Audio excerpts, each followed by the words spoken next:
The Late Night Alternative with Iain Lee on Talk Radio. We have ways of making you talk. Yes, Alan, what do you want? Hey, Mark. Yeah, go on, quick. I want to know what topics we got tonight. We haven't got any topics. We don't do topics. We haven't done topics for 4 years. Well, can I suggest a new topic? We don't do topics. We haven't done topics for 4 years. We never do topics. Well, I want to talk about the possibility about the Labour leader who could be a woman. Oh, dear God. Really?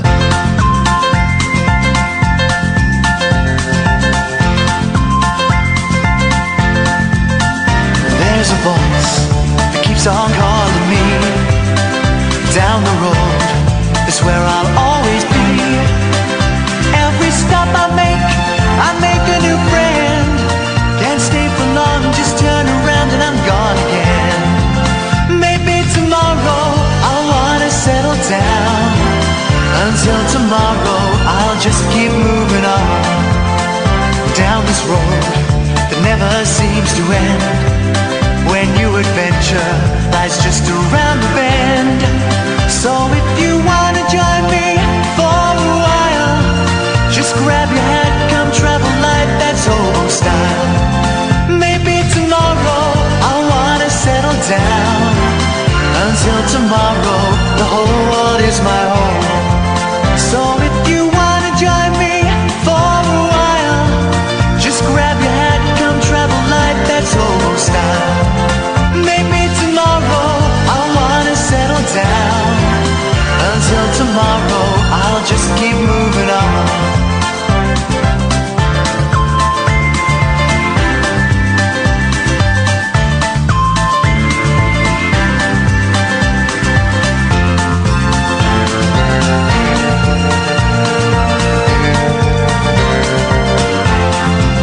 Maybe tomorrow I'll wanna settle down.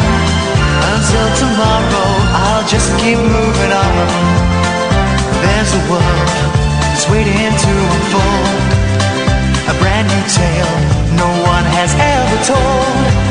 We've journeyed far but you know it won't be long. We're almost there and we paid our fare with a hobo song. Maybe tomorrow I'll wanna settle down. Until tomorrow I'll just keep moving on. So if you wanna join me for a while, just grab your hat, come travel light, that's old style. Maybe tomorrow I'll find what I call home, home, home until tomorrow. You know I'm free to roam. Ba-dum, ba-dum, ba-dum, ba-dum, bum. 03444991000. I'm Iain Lee. You are? Katie Boyle. There we go. Who was Katie Boyle? A columnist, an agony aunt. She was a broadcaster. Yes. She was the face had a bit and of a voice nasally of voice, didn't she? Eurovision. No, she spoke terribly posh. I'm Katie Boyle. I'm Katie Boyle. Yes. Yes.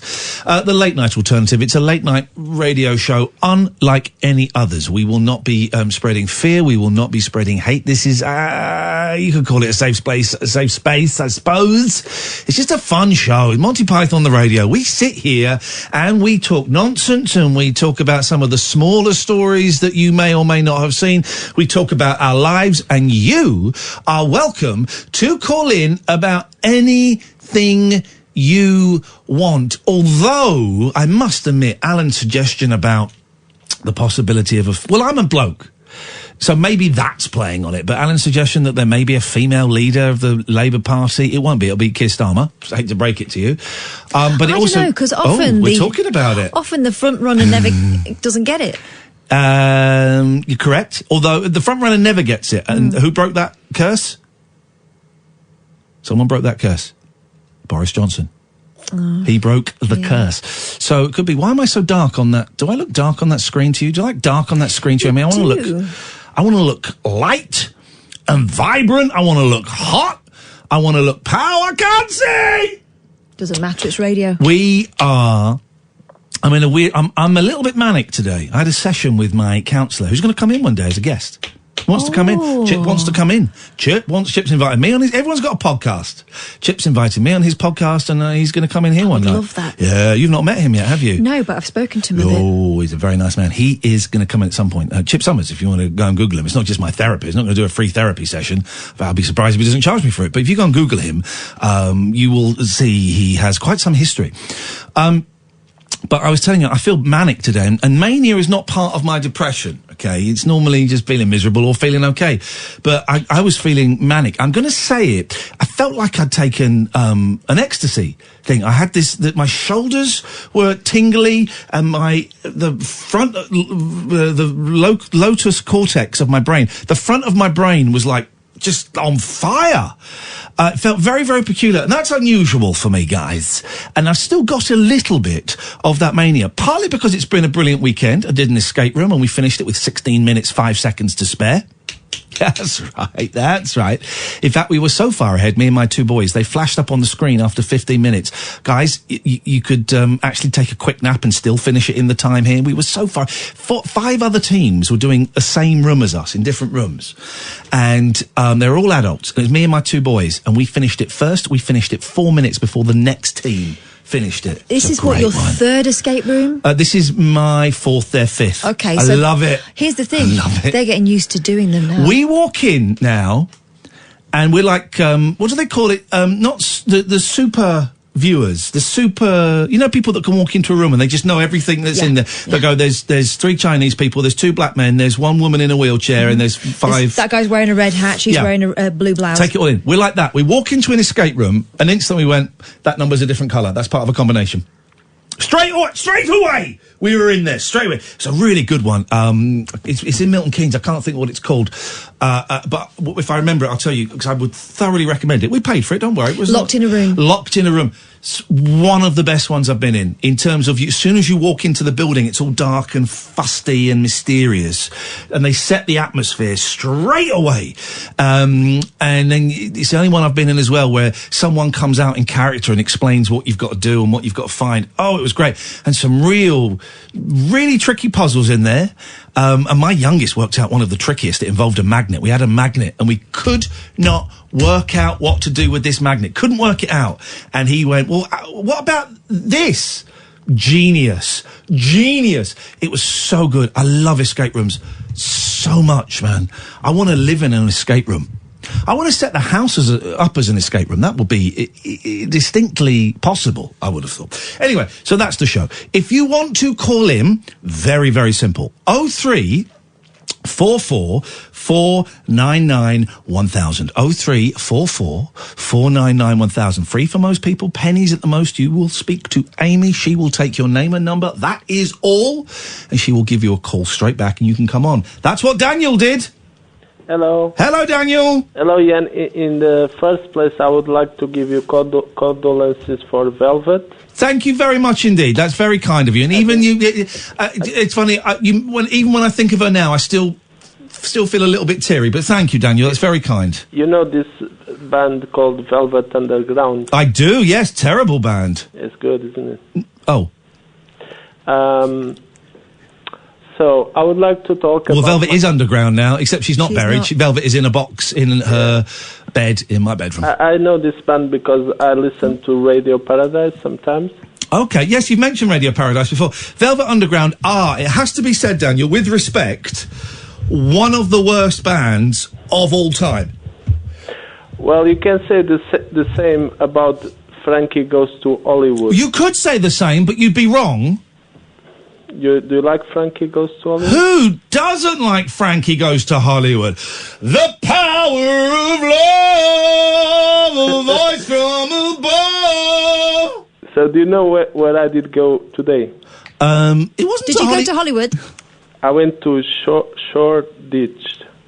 I would have guessed that eventually, but it would have taken quite a few thousand guesses. I went there to a game arcade with the virtual reality experience. A game market with the virtual reality experience? Yes, so you enter there, it's like an enterprise. What's a gay market?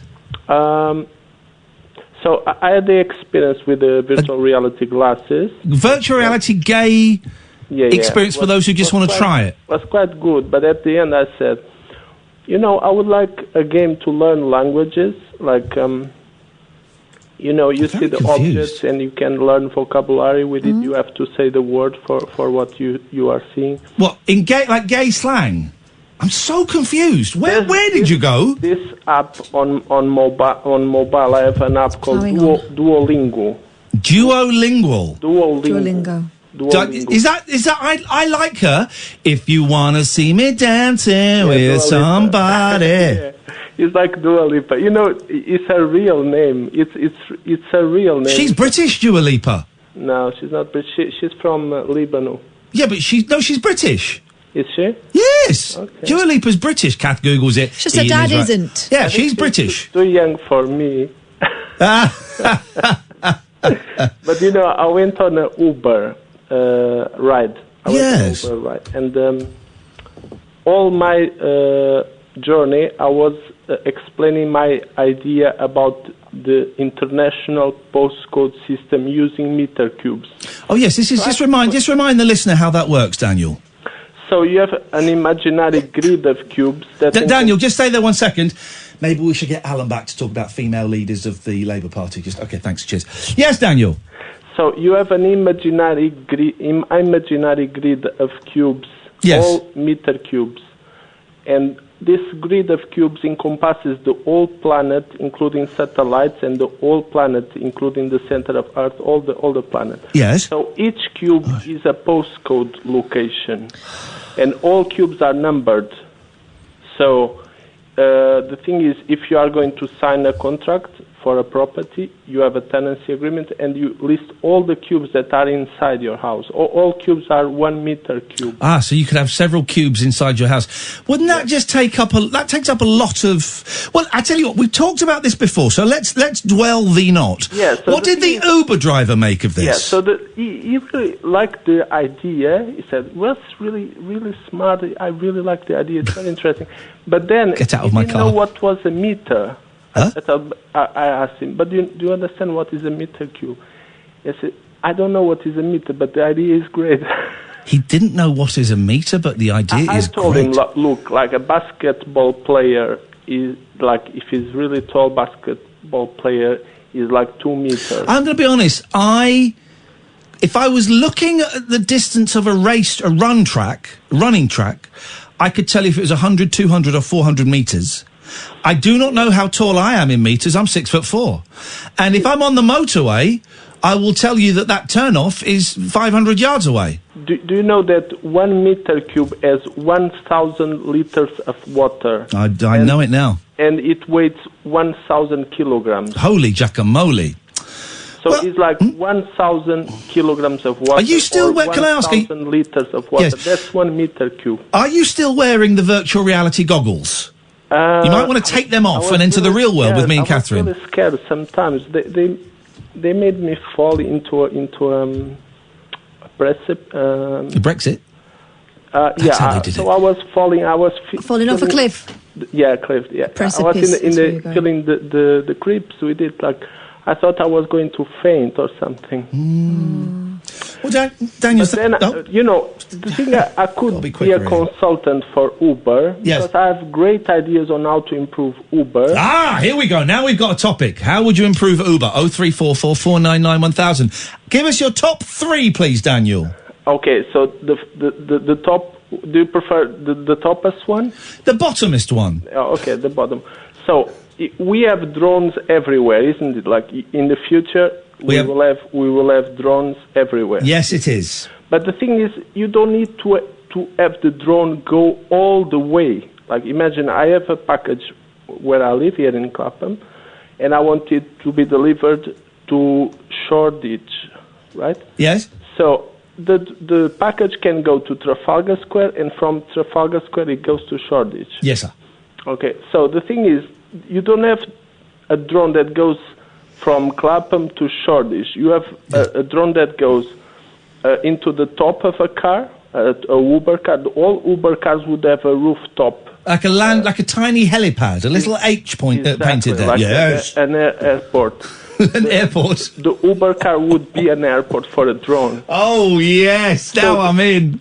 So the thing is, the drone would only have to go from the door of my meter cube house Meter cube house. Yeah, so the thing is, at my door I have a meter cube. Yep, I bet.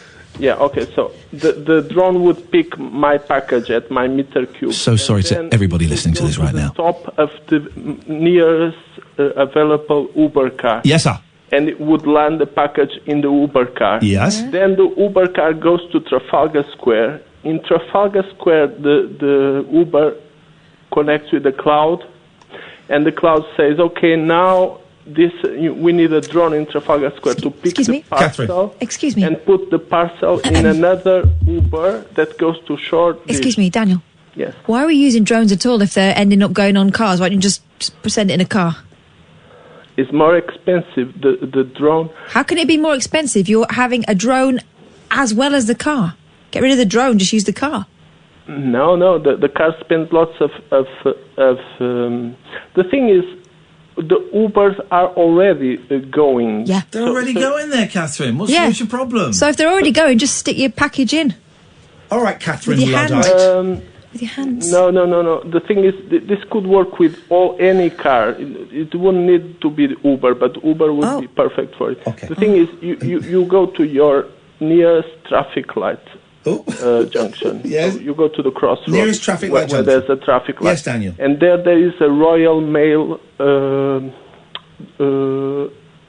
machine with drones.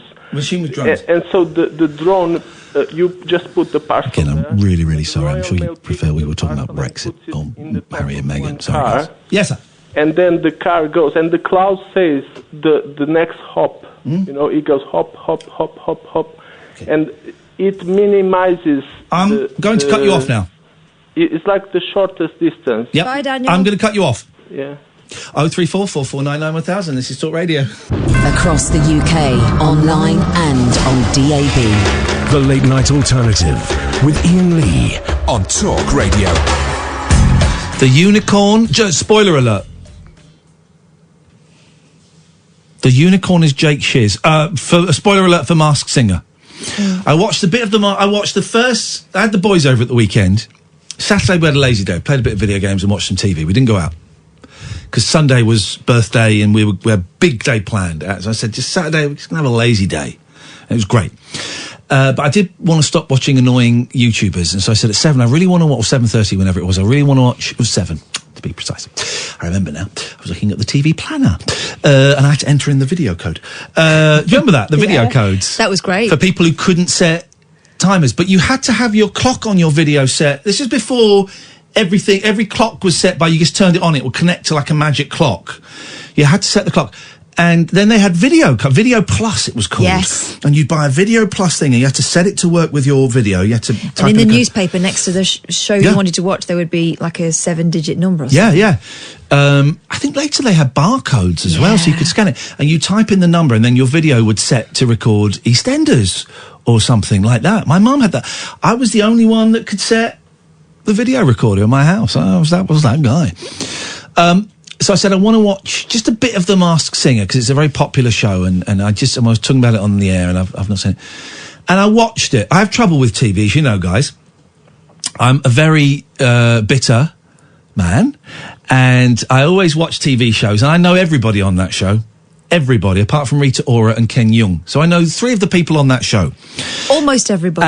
Well, it is almost everybody. It's 3/5 of the people on that show. I know them. I could say hello to them. 2 of them I could phone. 1 of them I could say hello to. 1 of them would say hello. Like one of them, the last time I met, he said hello to me. Jonathan Ross. Okay. I wasn't going to mention any names, but yes. He knows me. He follows me on Twitter, and he knows me. Does he? Yeah. Oh, I know his brother. Okay, well, I know Jonathan Ross, the least talented of the Ross brothers. And I'm watching it. I'm always thinking I should be on that show. But I watched a bit of it, and I had to turn it off, A, because I think the boys were bored, B, it was too shouty. Oh, it was high octane. Is it always that shouty? Yeah. It's Saturday night! Take it off! Take it off! I enjoyed that bit. It's when the fans are shouting, the kids, the presenters are shouting. Yeah, everyone is. I know definitely who one of the singers is, because someone I know knows, represents them, and didn't say who it was. But he did not say who it was. Did not say who it was, right. Then I was watching the first one and thought, right, let's see how tough this is. And the first one, straight away, As soon as he started talking, I went, oh, that's the bloke from the Scissor Sisters. What's his name? So I Googled it. The bloke from the Scissor Sisters, Jake Shears. So then I go to Jake Shears' Wikipedia. And as I'm at Jake Shears' Wikipedia, the unicorn says... He's reading it out. The unicorn says, I grew up on a small island and then I moved to New York. Jake Shears grew up on a small island and then moved to New York. I'm reading it. It's Jake Shears, and it sounds like him. It's the one everyone thinks is John Barrowman. John Barrowman is like 6 foot tall. Yeah, he's taller. He's a tall guy. I said that last week. No, you didn't. You said he was really short. Catherine, that's not actually true. My fans know. So Jake Shears... Yeah, you did, because you said something about part of John is taller. The fans know what happened on this show. The fans know what happened. My fans know. Your fan will support you, but my fans will know. So he's tiny. Jake Shears is tiny, about 5'3", and it sounded like him. It really said. And then I put it on Twitter, guys. It's Jake. Unicorn is Jake Shears. Thank me later. Some people went, no, it's not. It's John Barrowman. Some people went, who's that? And then some people went, oh God, he'd never do a show like this. And I'm thinking, are you stupid? The Scissor Sisters album, they were never big in the States. No. They were only big over here. American band, only big over here, had 2 albums. Second one was a flop. First one, which was massive, came out 17 years ago. Right? He's not had a hit for 17 years. It's ITV, Saturday night. He'll be getting about 30... He'll be getting about 10 grand an appearance. Meanwhile, animatronic is doing radio too. Yeah. They must go, oh, he wouldn't do that. He's too cool for that. No, he'll be doing it for 10 grand an episode. Oh, he won't do that. He's too big for that. He's not too big. He's great. I'm not in any way knocking him. Sometimes it just doesn't work out for people, right? It's not always about talent, guys. It's not always about talent. Of course he'd do it. Jake, you've not had a hit for nigh on 20 years. Would you take lots of money to come on a British TV show? Yeah, sure. Yeah, sure, I'd love to. Why not? I can't listen to that first Scissor Sisters album. Have I told you why? Yeah. Told you why? I used to sit in my car doing drugs. So you sit in my car doing drugs, listening to that album. And it's a great album. But it just reminds me of sitting in my car, usually parked up in the Tesco car park, all night, doing drugs, and listening to that on repeat. That and The Best of Public Image Limited. Can't listen. Those are the 2 albums when I really crossed the line. And I can't listen to it. And it's a great first one is a great record. Great record. So that's my relationship with the Scissor Sisters. Apparently scissoring isn't a thing as well. It's not a thing. So that's misleading. 0344 499 1000. We've covered a lot of ground. Lady Leaders of Labour. Scissoring. Grid postcodes and something to do with drones and Ubers. Excessive drone usage. Drubers. Mm-hmm. And we're only 27 minutes into the show. We're waiting for you to give us a call on 0344 499 1000. I'm feeling very inspired at the moment. Feeling very inspired. A lot of things have happened in the last, let me say, the last 4 weeks. All of this has happened. A lot of things have happened in the last 4 weeks. Some of it great, some of it awful, right? That's life. That's just the way the cards got dealt. That's just the way the cards got dealt.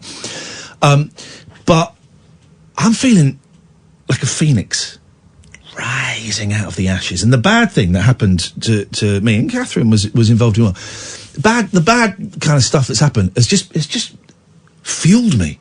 It's just made me feel stronger. It's making me so creative. This radio show is going to be, for however long we're here, is going to be the best radio show we can possibly deliver to your ears. 1.65 million downloads of our podcast last year. Thank you.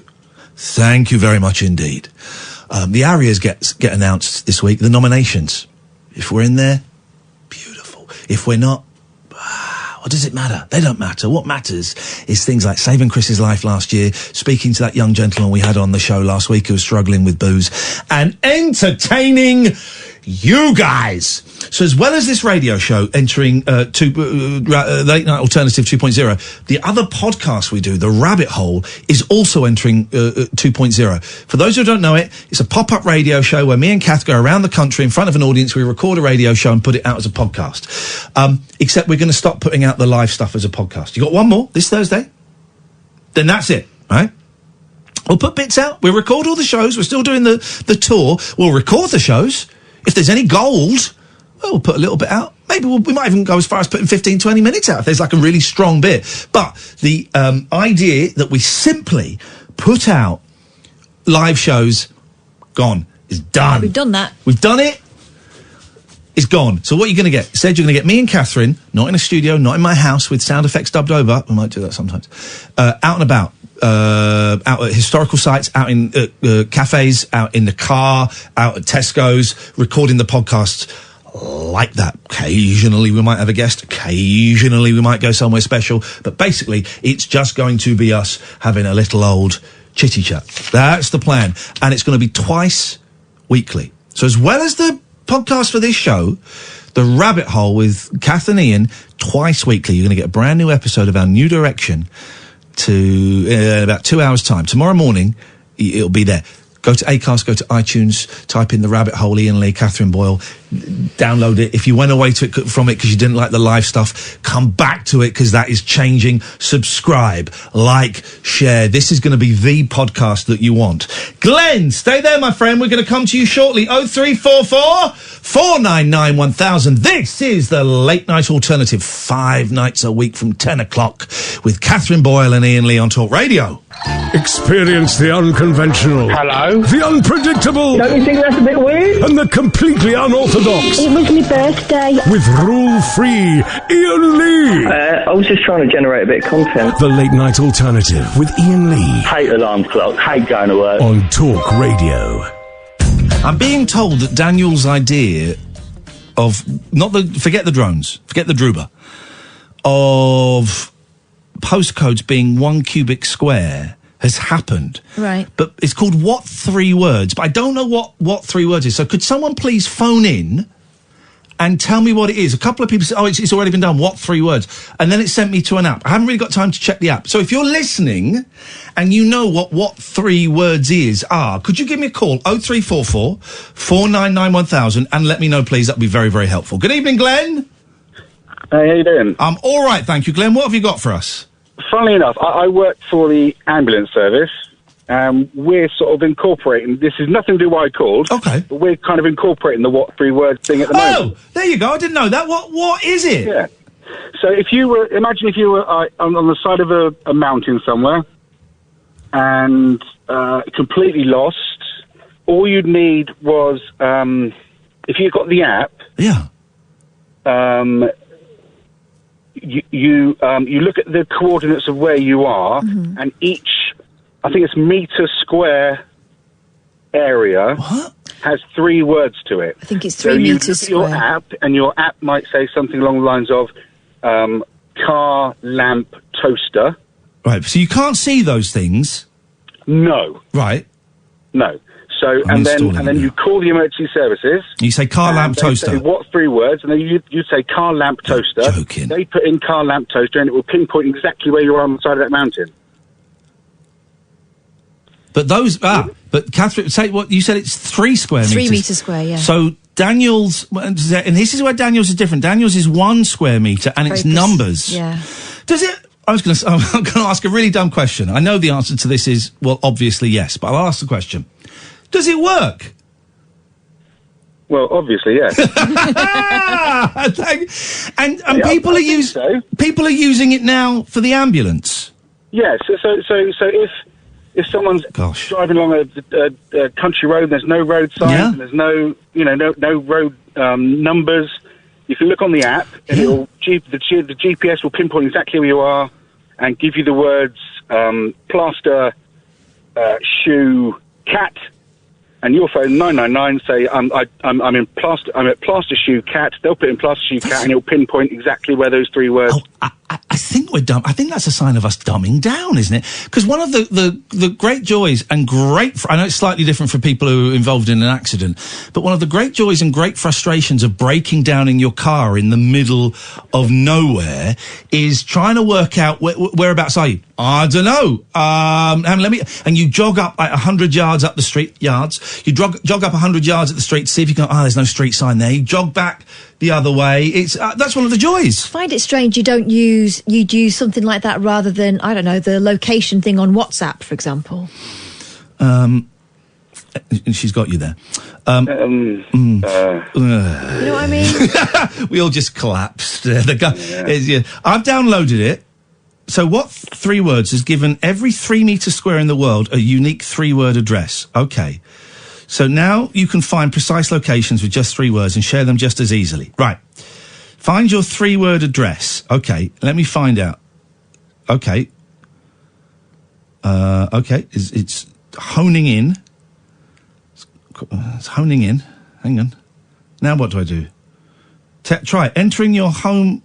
No, I want to find my address now. I'm here. Yeah, imagine there's been a terrible accident. Oh, I found it. Okay, it's a terrible accident. I'm currently at drive return lunch. There you go. So you call the ambulance service, and they say, "Where are you?" Like, I don't know. I'm looking around. I can't see anything. Hang on a second. You go on your app. You put in where you are. You say, "I'm at drive whatever it was lunch." Yeah. At this end, we put in drive lunch, and we're like, "Oh, look, he's at Talk Radio Studio." That's what it says, yeah. It says Talk Sport, but that's the patriarchy. It's not a perfect thing. Wow. Has this been around for a while? I'm asking you as though you invented it. How did you come up with the idea, Glenn? We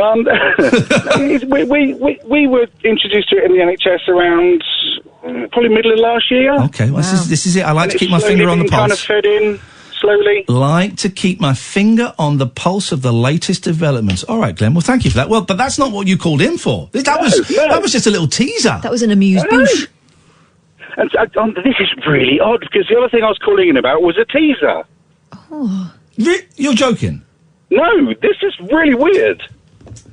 Planets are aligning. Planets are aligning. Tease us, Glenn. Yeah, but no, I wanted you to tease me because I'm. Oh, by the way, long-time listener, 6th-time caller. There's nothing, absolutely nothing for that. Not a thing. Absolutely nothing. So I'm unfortunately, but I'm a podcast listener, right. And right now, I think I'm around May last year. So you've just seen Shazam. Oh, yes. A guy called Roger's just been outed for actually being able to see. Yeah. He's still around, yes. What else has happened? Your cat's killed a bird. Get ready for a bit more of that. Oh, you don't. Okay. Do you want spoilers or not? So yeah, well, this is it. I just want to know. Yeah. You know, like 10 months into the future, what have I got to look forward to? Velvet dies. Oh no, don't. You wanted. This is it. This is it. What? You made the wish. I am granting the wish. It's not all wine and roses. This in the future. That's awful. Boris Johnson wins the general election. No. Velvet passes. Before Velvet passes, I get 2 new kittens. So for a period, I have 5 cats. On top of the other 2. On top of the other 2. Would you like to ask us any... I tell you what, we will answer 2 specific questions about the future. Okay. You predicted that within 3 months, beards would be out. Oh, well. Okay, right. Can I tell you? And that you were good at predicting fashion trends. And but you know what's happening in the real world, because it's January the 13th. You're only behind... Yeah, but he doesn't know about your moustache. Go with it. Oh, he doesn't! Tell him! He had a moustache for a while. No, really? Yeah. Disappointed? We've ruined his life with Velvet and the Touch! And it led to a lot of controversy. No, it wasn't. He did it because he felt like he should. Wow. Yeah. What about you? Did you have one for a while? No? I've still got mine. This is it, Glenn. You have opened Pandora's box, and it ain't so pretty. You're allowed to ask one more question. Okay, I had one just then as well. Right, the beard thing. It's a dangerous game to play, my friend. With all the wisdom comes all the responsibility. I don't want to. Ask it. Also, around sort of this time, this May thing last year, you had a little thing on one of the shows. You had a bit of a rant. Oh, at the breakdown. You can bring it up. I had a breakdown on air. Any more of those to look forward to? Any more of those? Shall I just jump to those ones? What was your question, caller? Sorry, what was your question, Glenneth?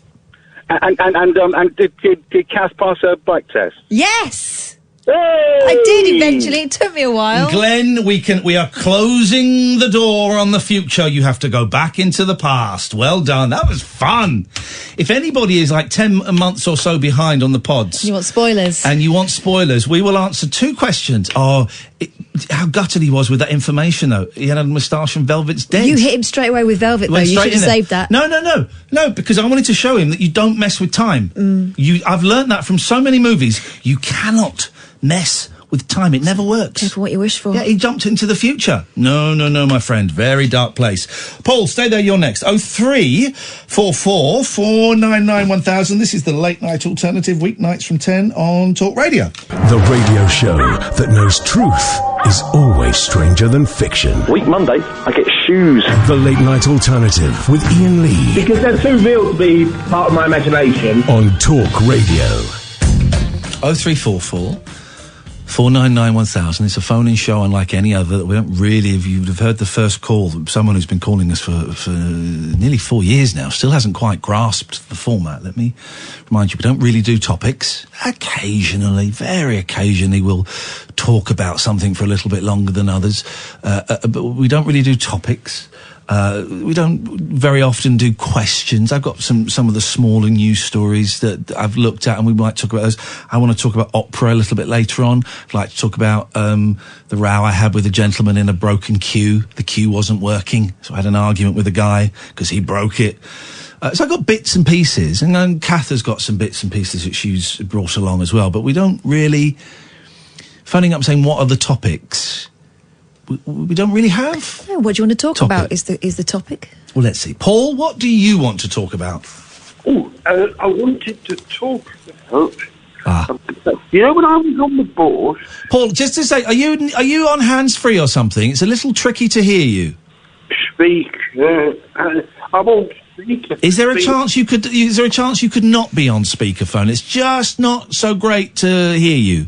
Oh, so I kick it like that and it's gone. Remember the old-fashioned way when we used to hold a telephone to our ear? Oh, right. So it's to my ear. Yes. And I'm here. That's a lot better. Thank you, my friend. How are you doing today? I remember you, Paul. How are you doing today?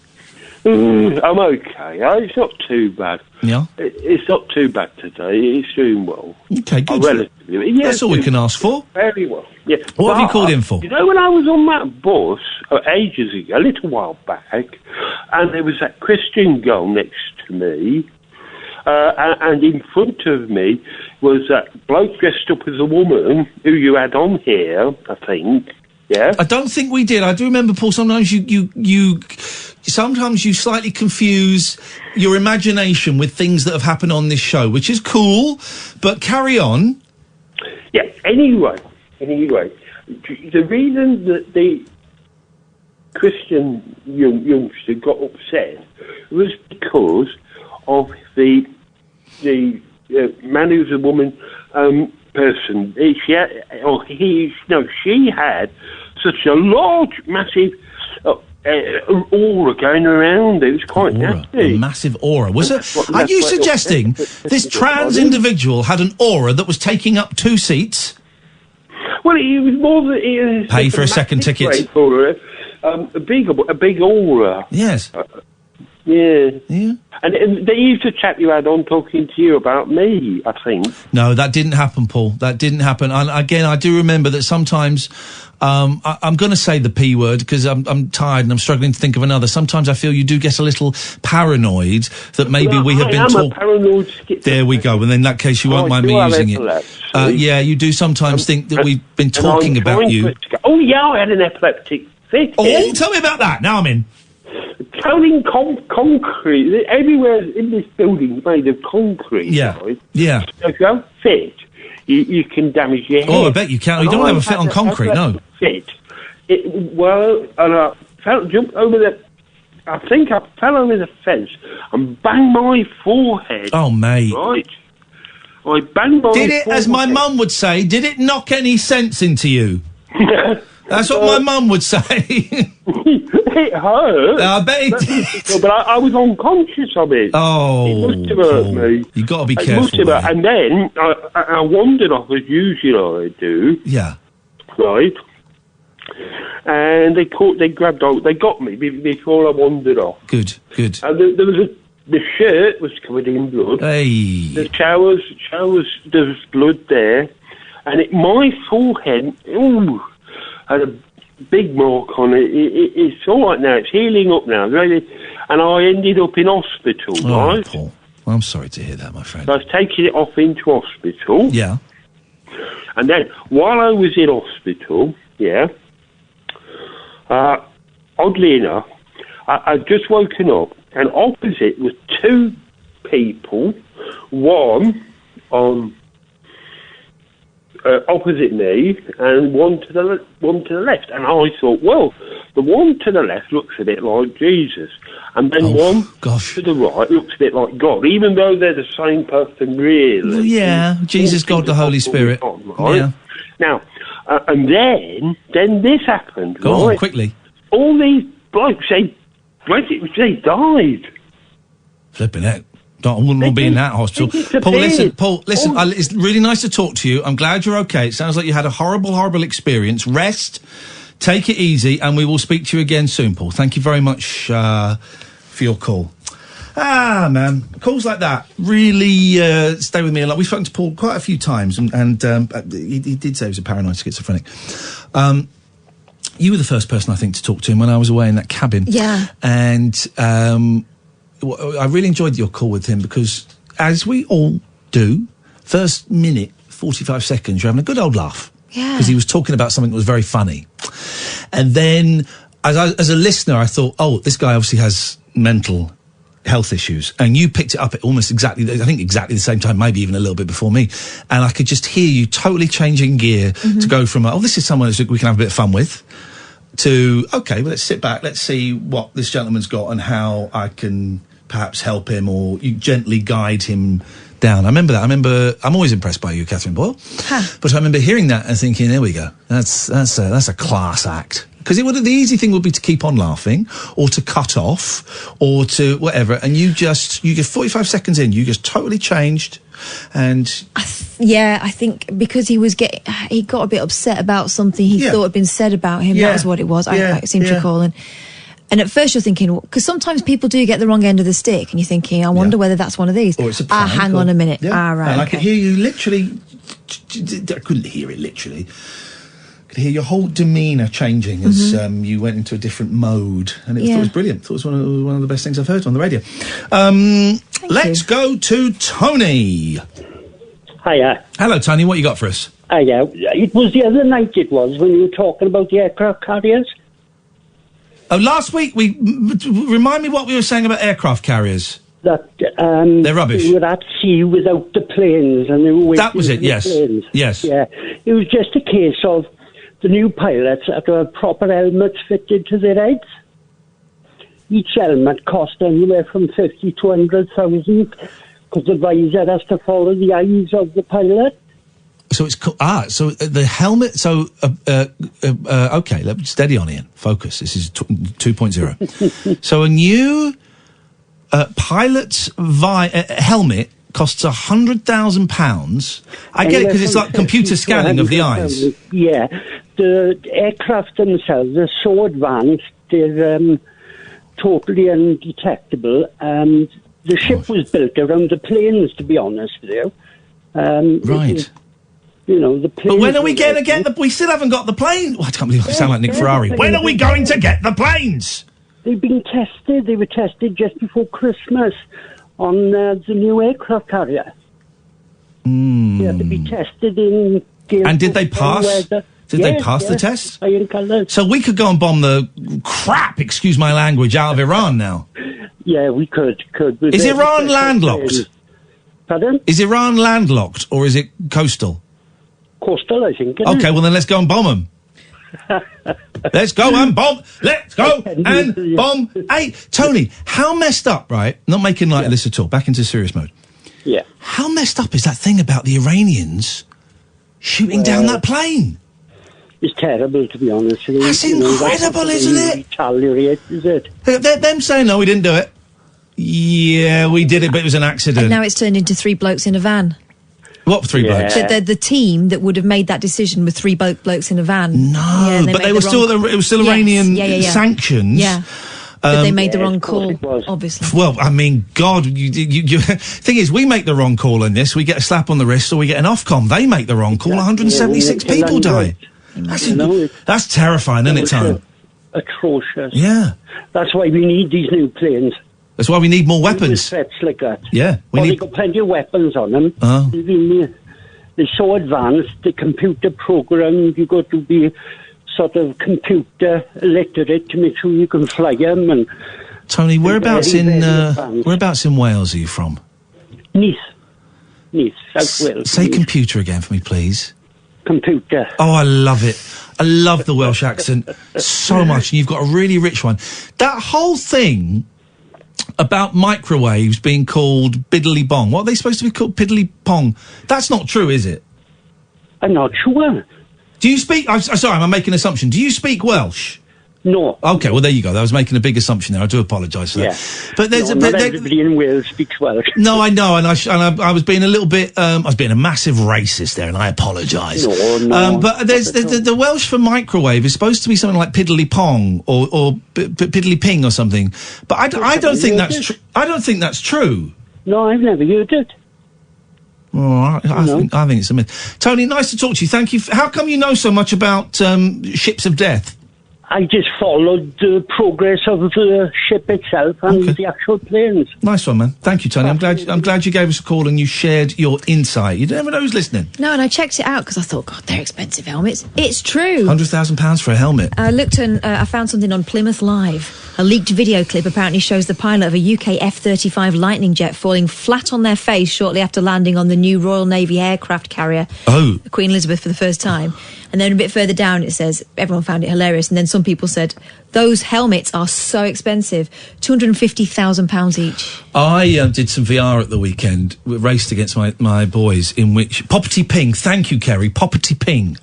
But I don't think that's true. I want a Welsh speaker to phone up.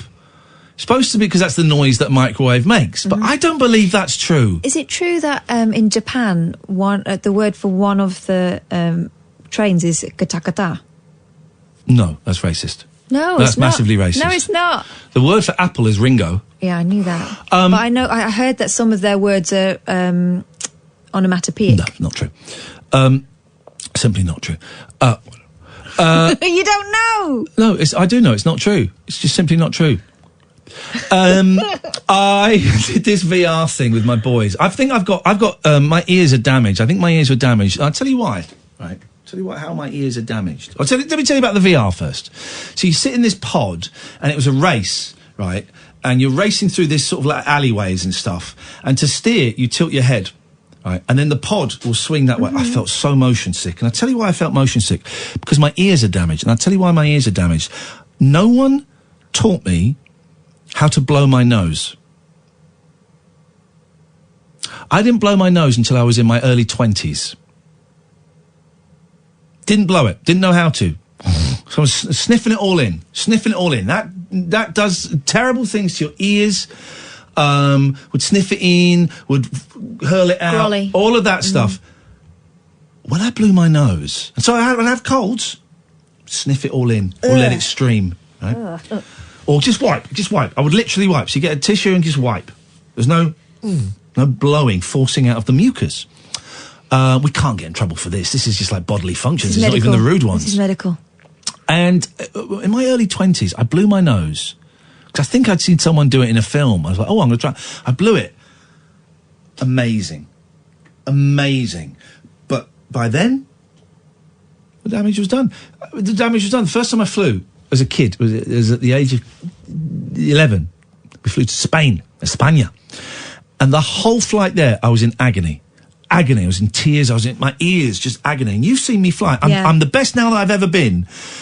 But as soon as we start descending, last 45 minutes on a long haul, my ears are in pain. I can't talk. I have to lean forward and have my fingers in my ears. And on a long haul flight, I'll be deaf, completely deaf, for 2 days. For 2 days. There's no amount of popping it or anything like that. Can't do it for 2 days. On a short haul flight, I'll be deaf for a couple of hours. I wonder whether you've got something... Could you just let it sink in? Let it sink in for the fans a bit. Let it sink in. Just because I want them to take on the enormity of what I've just told them. You want them to call... I've had a Pride of Britain. I don't want Pride of Britain, actually. I want medical advances in science done. I've been living with a lifelong disability. Yeah. Right? I've been living with a lifelong disability, and I have not once mentioned it. I've never mentioned this on air. Okay.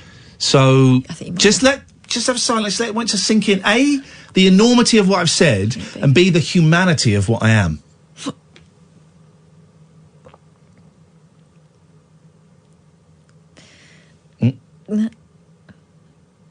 Catherine, would you like a nice cup of tea? Yes, please.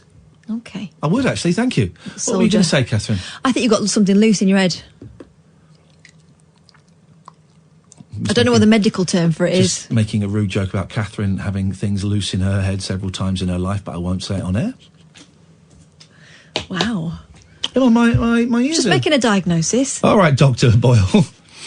0344 499 1000 is the phone number. Just think something maybe is rattling about in there. Kerry, can we come back to you after the news? Yeah, sure, no worries. Oh, it's a man, Kerry, and I like that accent. Well, or is it? Don't make assumptions. Are you a man? I was born a man. And how do you identify now? Non-binary. Thank you very...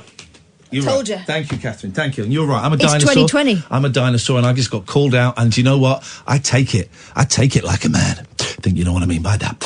03. I'm joking. 0344 499 1000 is the telephone number if you want to give us a call. An hour has gone, and we have learnt absolutely nothing. That's how I like to live. This, dear listener, is the late night alternative. There's no other radio show like it in the world. Catherine Boyle, Iain Lee, weeknights from 10, only on Talk Radio. The late night alternative with Iain Lee on Talk Radio. We have ways of making you talk. I don't like food very much, you see. Well, I'm not the kind to kiss and tell, but I've been seen with Farrah.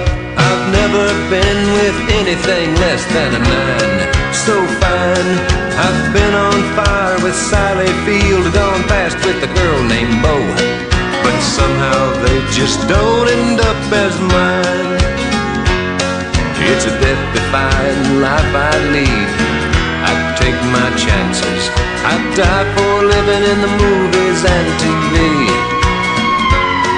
But the hardest thing I ever do is watch my leading ladies kiss some other guy while I'm bandaging my knee. I might fall from a tall building, I might roll a brand new car, 'cause I'm the unknown stuntman that made Redford such a star.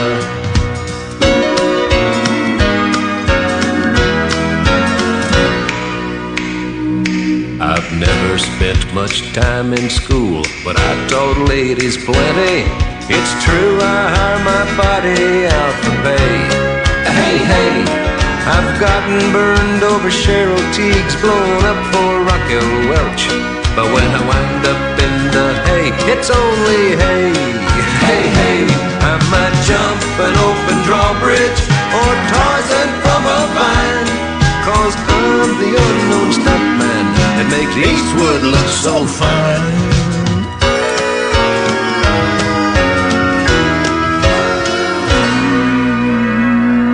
Didn't stream any Twitch today. I will be streaming tomorrow, just after 2, maybe. Just after 2, unless I go back to bed, which is a distinct possibility. Wednesday, 11 o'clock. It's a busy week. Wednesday, I'm going to a good AA meeting tomorrow, which I like. A new one I found that I like. I'm going to go back to there.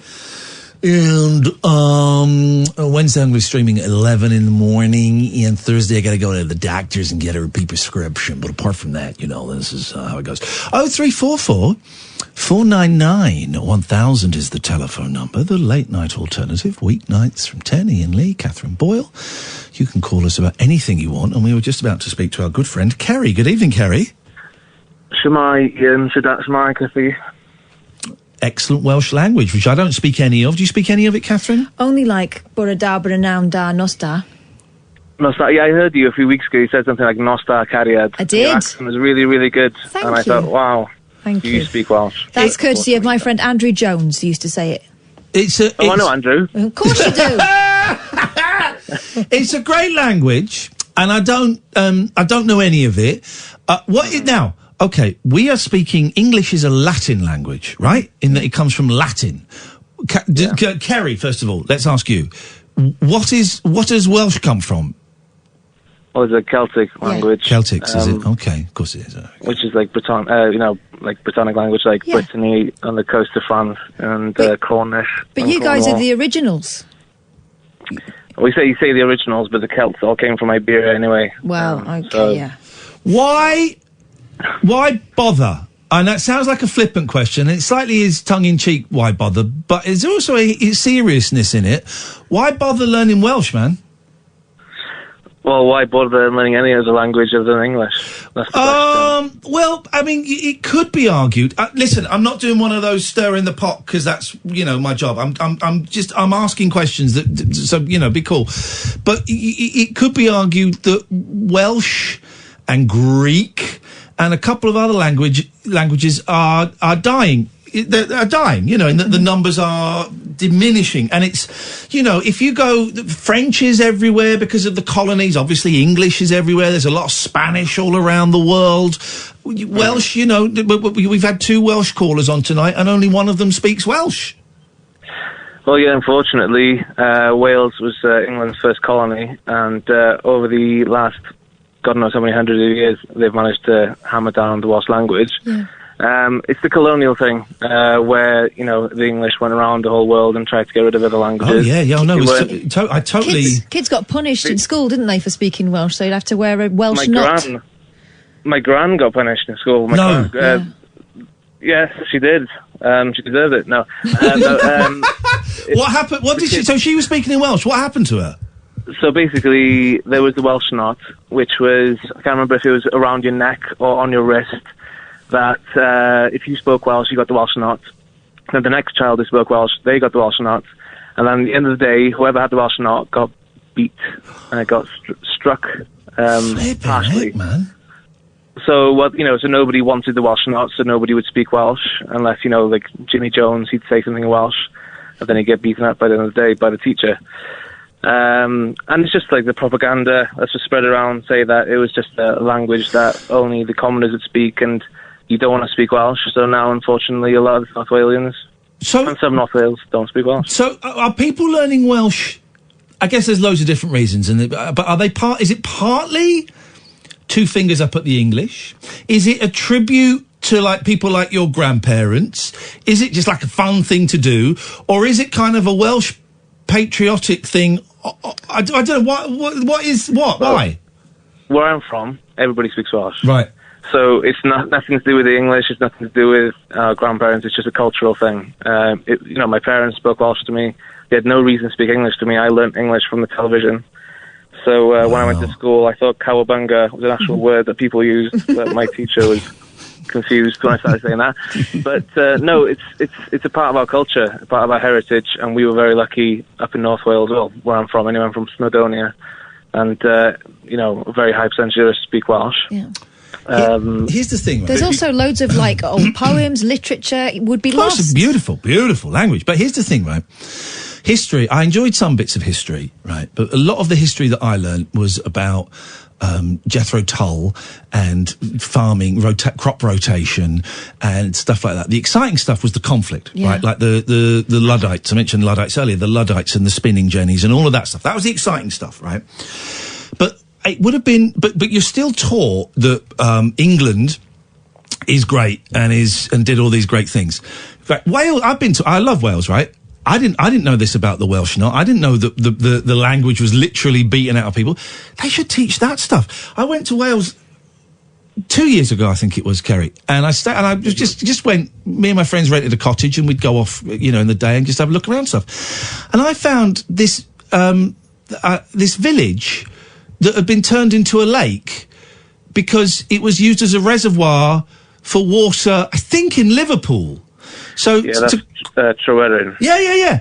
So to create... the worst part of that, though, they made it so that we could give water to the citizens of Liverpool, but they never actually ended up using the water as drinking water. They just used it as just water for other things. Like toilets and stuff?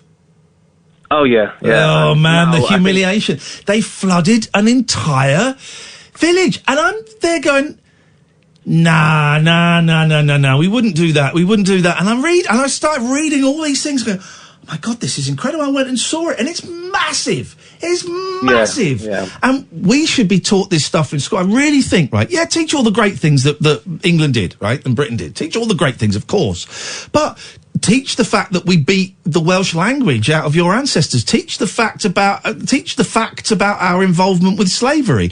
Partly, not to, humiliate us, but partly so that we know how other countries and other nations see us in the world. Partly so that we don't do it again with these things. Yeah, that's one of the main points of contention with a lot of Welsh speakers I know, is that a lot of English people, I've got loads of English friends and stuff that have, like you said, literally no awareness of any of this stuff because it's not taught. And that's, sometimes it comes across a little bit to us as ignorance, where we have been trying to fight for our language, and then, people just have no idea that it's happened, and because they don't give Yes, monkeys.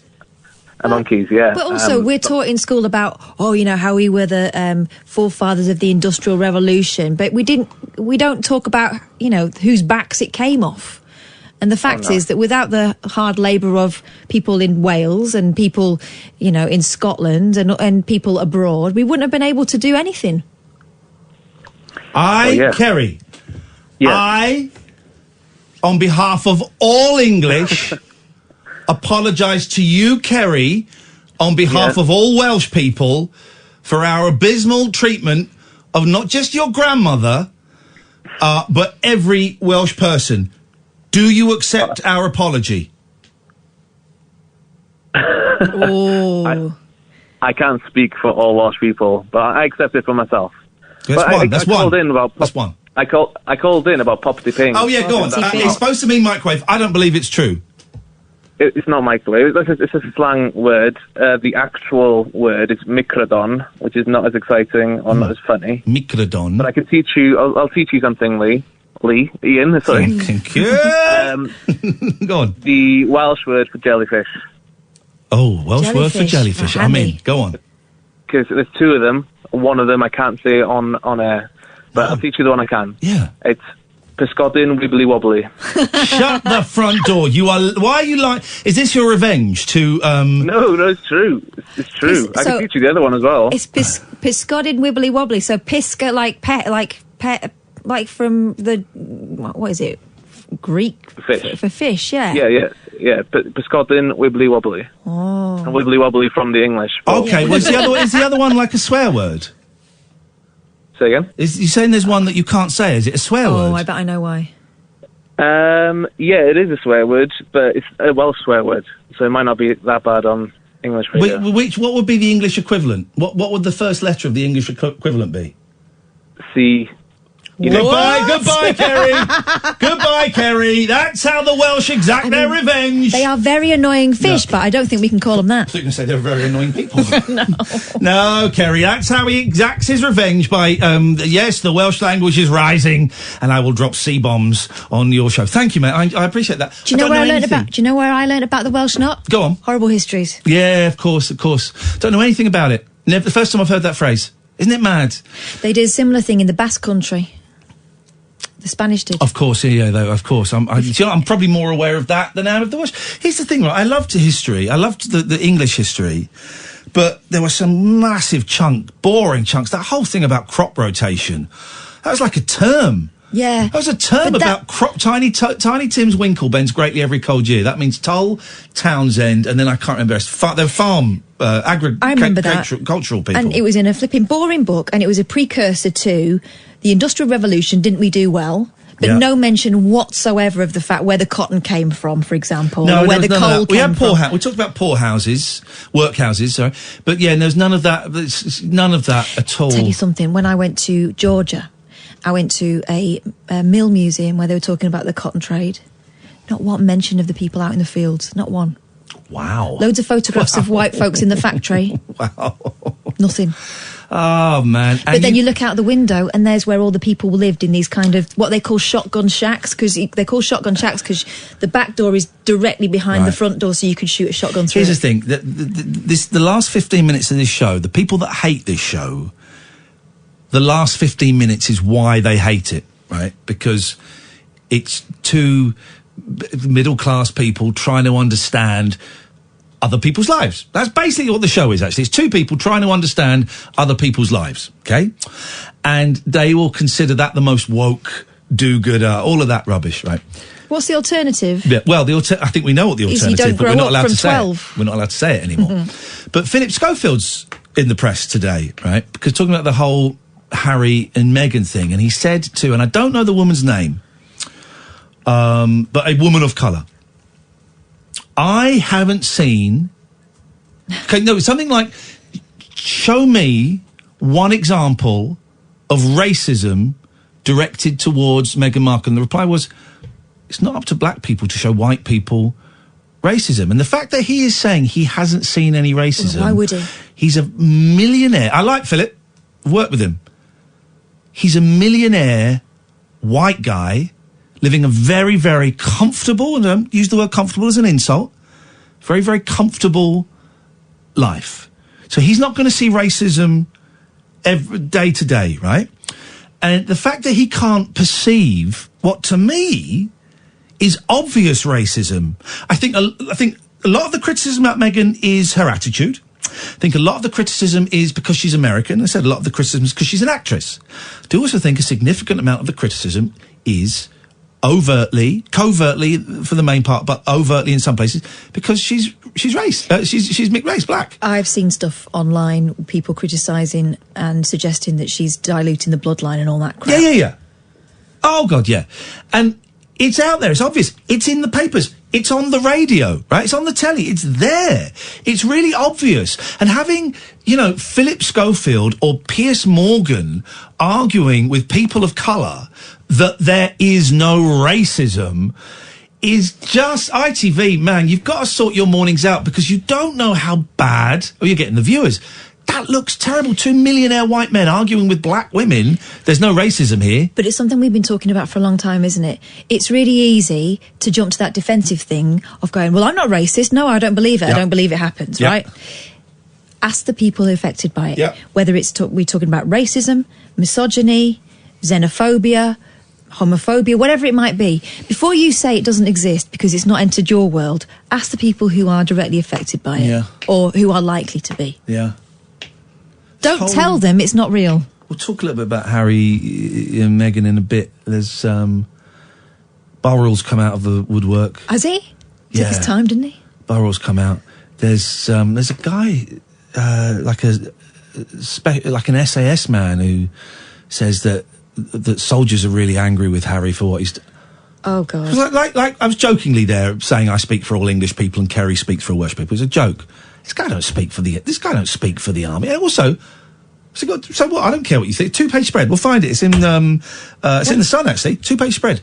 Who cares what that guy thinks? What about the people of Sussex who are now potentially leaderless? What if the neighbouring counties encroach? And then this is what you get, right?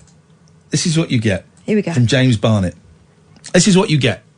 Right, this is what we're dealing with. I say this with no comment. We're going to throw to the break. James Barnett tweeted at Talk Radio. Do you know what's coming? Can you guess what about racism? Have a guess. It's about racism and about what we can and can't say. Can't say anything anymore. Is he about to say he can't say anything? Not quite that. Why can black folk say the M word, but others can't? Surely that's racist. Hey, James, Why do you want to say the N-word? This is Talk Radio. Neon lit night talk for torch singers, trolley dollies, and train wrecks like me. Never know just where the conversation will take you. What I'm going to say sounds ridiculous. The Late Night Alternative with Iain Lee on Talk Radio. James, instead of being a bell cheese, as you are, I go to James's. I go to James's feed. I blocked him some time ago. Stroll on, sir. Stroll on with your baiting. Stroll on with your baiting. Thank you so much. Let's go to John, shall we? Good evening, John. Hiya, Ian. Hiya, Catherine. Hey, John. Stroll on, as you say. I grew up in a multilingual sort of house. My dad spoke, this is going to sound really, really weird. He was Scottish and he spoke fluent Gaelic. Brilliant. It's his pronounced there. My mom came from French Canada, so her first language was French. Mm-hmm. And I'm sort of a mongrel. I speak sort of Geordie and I don't ever use Gaelic. Could you speak it though? If you were suddenly thrown into a parallel universe where everyone else only spoke Gaelic, could you speak it? No, not at all. Oh. It was sort of like I've got Gaelic dictionaries and things like that. But I can't speak fluent French. You can, but do you speak? So you speak Canadian French, which is significantly different to French. I mean, you'd be understood in both places, but there'd be a little bit of head scratching going on. Le différence est magnifique. C'est magnifique, oui. Je parle français à l'heure notre France. Je suis tout en français depuis plus longtemps. Et maintenant, je suis presque bilingue. Ah, mais oui. Catherine, voulez-vous? Qu'est-ce que tu veux que je dise? Moi, j'ai appris le français à Paris, alors je parle avec un accent plutôt français, mais j'ai connu des Canadiens dans ma vie. Il y a un accent tellement différent, comme l'américaine avec les Anglais, non? C'est vrai. It's true. C'est vrai, pardonnez-moi. And I'm guessing that's because the Canadians went to France, late 18th century, about 1750, something like that? The way around, the French went to Canada. The French went to Canada about 1750, 60, 70, something like that. And the language, they kind of just went off into two different branches. Like so the same Americans route, with us. Yeah. Same route, but... What you find in France is, sort of, southern France is kind of the opposite of the UK, England. The further north you get in England, there we have like a different accent. Yeah. If you go south, which would be London, where you guys are based at this point in time, then it tends to be received pronunciation. You're right. And Paris is kind of like that. If you go down to the south of France, then it's kind of the equivalent of "Voyez, man." It is. They're actually a bit easier to understand because they don't it's not as nasal and there's more of a twang to it and you can hear all the letters. Yeah. Whereas in Paris they kind of swallow a lot. The accent is very, very different. Yeah. But as regards Welsh, and there's this thing with Ireland about sort of like the Irish language being preserved. You know, that's part of, I'm not going to say the B word, but it's something where you think, what is the point of that? The fact is, my dad learning Gaelic. But here's something as well. Languages to one side, accents are going. England is England. I'm speaking England is losing its accents and it's becoming homogenised across the country. Partly because of TV, partly because of travel. It's just people are losing their regional accents. Accents have always moved around though and always changed. If you listen to, Old English, it sounds a lot like Ringo Starr reading out Thomas the Tank Engine. Oh no, exactly. But it's all turning into one accent now across the whole thing. But do you remember during the mid to late 1990s when young people started talking with an Australian what's it called? Neighbours. Upspeaking? Neighbours, so they isn't it? talked like that when they were making a statement. Yeah. And that was where I'm going to. There's still some kids that talk like that. But that was because we were watching a lot of Australian soaps. There's a question mark at the end of sort of this sentence. Yeah. Do you remember that, Catherine? Yeah, but it would be a statement, so it sounds like you're not sure of yourself. Well, I'm not sure myself. John, listen, it's nice to talk to you. I'm going to move on. Thank you very much indeed. So the phrase, thank you for this, Spurdy. The other Welsh sentence, the phrase for jellyfish, translates as sea bomb of the sea, which I think is unfair. I would... what are jellyfish for, though? I would say, what are the things with the black spines? Oh, the urchins. They're the sea bombs of the sea. I tried one of those. Awful. Good evening, Alan. Good evening, Ian. How are you? Happy New Year. Well, yes, sir. What have you got for us? Right, I'm just on about this Meghan and Harry thing, what's going on at the moment. And I think they ought to just be on their own. If they want to live their life, let them live their life. And that's the end of that. That's the end of that argument. Alan, you're not an ex-serviceman, are you? Because I hear the soldiers are all furious, according to one soldier. Well, I was in the military, but at the end of the day, it's not to do with them. If Harry and Meghan, they want to live their own life. They want to do their own thing. All right, the royalty. But at the end of the day, if it was a normal person, there wouldn't be nobody saying anything. Yeah. He's quitting his job. He's quit his job. And I honestly don't get it. I get to see all of the tweets that are coming in for other shows. And there's loads of tweets calling them arrogant, smug. She's driven him to it. It's disgusting. They should be ashamed. I want a public apology to the Queen. Get lost. Here's the thing: if their heart's not in it, do you want to be paying them for doing a job they're not doing? No, not really. They've got their own minds, haven't they? They've got to move with the times, haven't they, at the end of the day? I honestly do not understand. I do understand some of the furore. It's because it sells newspapers and it is getting listeners and viewers to TV and radio shows. And also, now that Brexit is happening, we've got nothing to be angry about. I tell you what, let's be angry that Prince Andrew is still out there and hasn't been questioned by the FBI. If we're going to be angry about the royal family, let's be angry that Prince Andrew, who said he would be questioned by law enforcement officers about the whole Epstein thing, has not been questioned by the FBI. Let's be angry about that. Not that two young people have decided they want to move to Canada. But this taps into something. This taps into all the patriotic stuff that's still hanging over from Brexit, doesn't it? This whole thing. Yeah, that's all he does. It's just selling papers. That's all he's doing. Alan, thank you very much indeed. I'll do that story in a bit from the... Maybe I will. I don't know. I don't think bother to give the bloke airtime. I mean, he's a hero. The guy's a war hero who's talking in the papers, but... That doesn't mean he's right about everything. So what? So what? You might as well get a postman doing it. No disrespect to postman. Might as well get a bloke who runs a bank. You might as well get... It could be anybody. Could be anybody. What a world. Let's go to Susan. Good evening, Susan. Good evening. I thought you weren't... Sorry, Susan. I thought you weren't going to call this show anymore.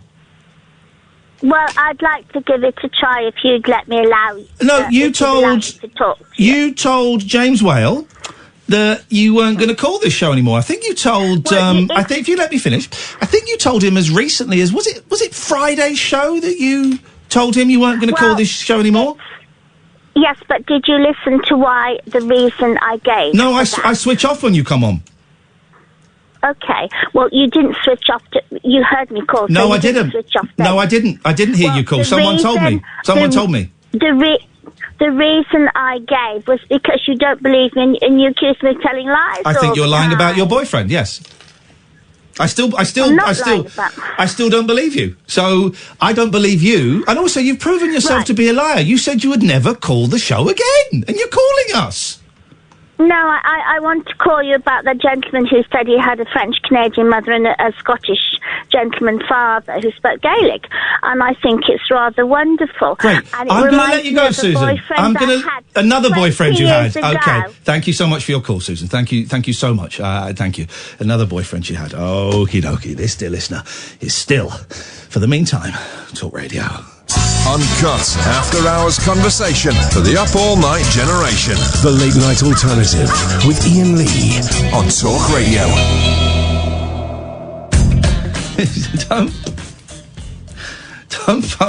Don't phone up other radio shows, be rude about mine and Catherine's, and then say I'm never going on there again. It was Friday, may have been Thursday, and then phone up my radio show. Thank you to Pete, who is... I shouldn't have named him. I've named my sources.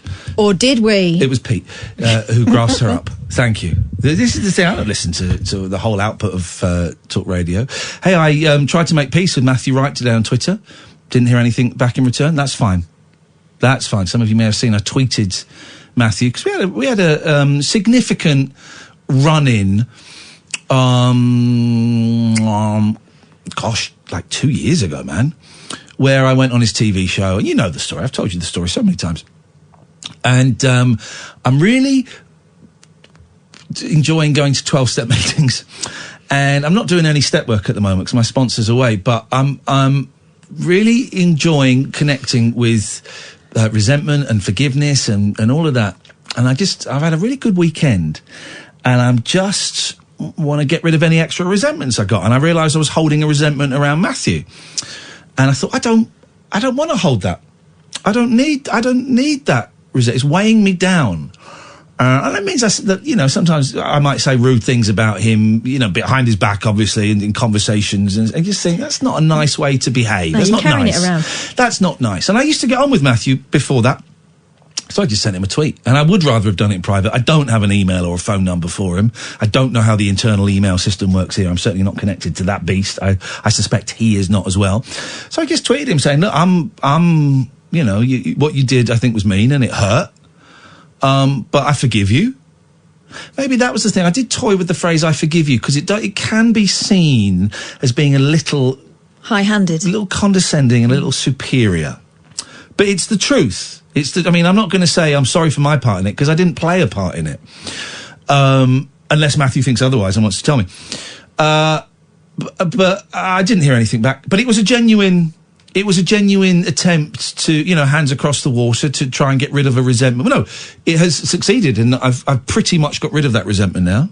So I would like a little bit of closure from him, but that's not up to me. That's entirely up to him, and if he doesn't, that's fine, man. That's fine. But I genuinely wanted to make some kind of peace with the guy. I don't know. But if he chooses not to, then no, it's absolutely fine. But I noticed he was on this morning last week, and I noticed that he's trying to sort of reconnect with, get back into good mental health and good ways of being. Him. So well, let's see. Matthew, I wish you the very, very best of luck. That emphasised second very made it sound sarcastic. I didn't mean to. I wish you the very best of luck in getting sorting out your head and your spirit and your soul, man. And if you want to meet up for a coffee, you're paying for it. But I'll pay for the second one, but I would be very happy with that. That reminds me. You're going to tell them about the queue situation. Oh, so we're at this... Right. So this is the 12 steps in action. Well, it's kid's 10th birthday, and we went to an escape room, and then Kath and her kids, we arranged it so that they would meet us outside, and we're going to go and get some lunch, and then we're going to go to an arcade, right? Because our kids get on really, really well, which is lovely. And we went to Five Guys, because my son had never been to Five Guys. It's quite expensive there. And is it a thing, or was it just a coincidence that there were only 5 members of staff there? There were only 5 members of staff. Is that the thing? Is that why it's called Five Guys? Genuine question, right? Have you noticed that? I've not noticed it. Okay. Check it next time. See, it was expensive, actually. It was expensive. There's no plates or anything.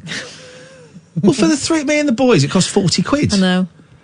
A lot of chips, though. Yeah, I did get a lot of chips. And I had great fun embarrassing everybody by saying to the kids, you know, one of the most fun things you can do is shouting very loudly in a public place. And the kids are going, and my boys know what's coming. I'm like, no. I said, yeah. Bomb cakes! In the middle of Five Guys. Or if an order number 74, thank you!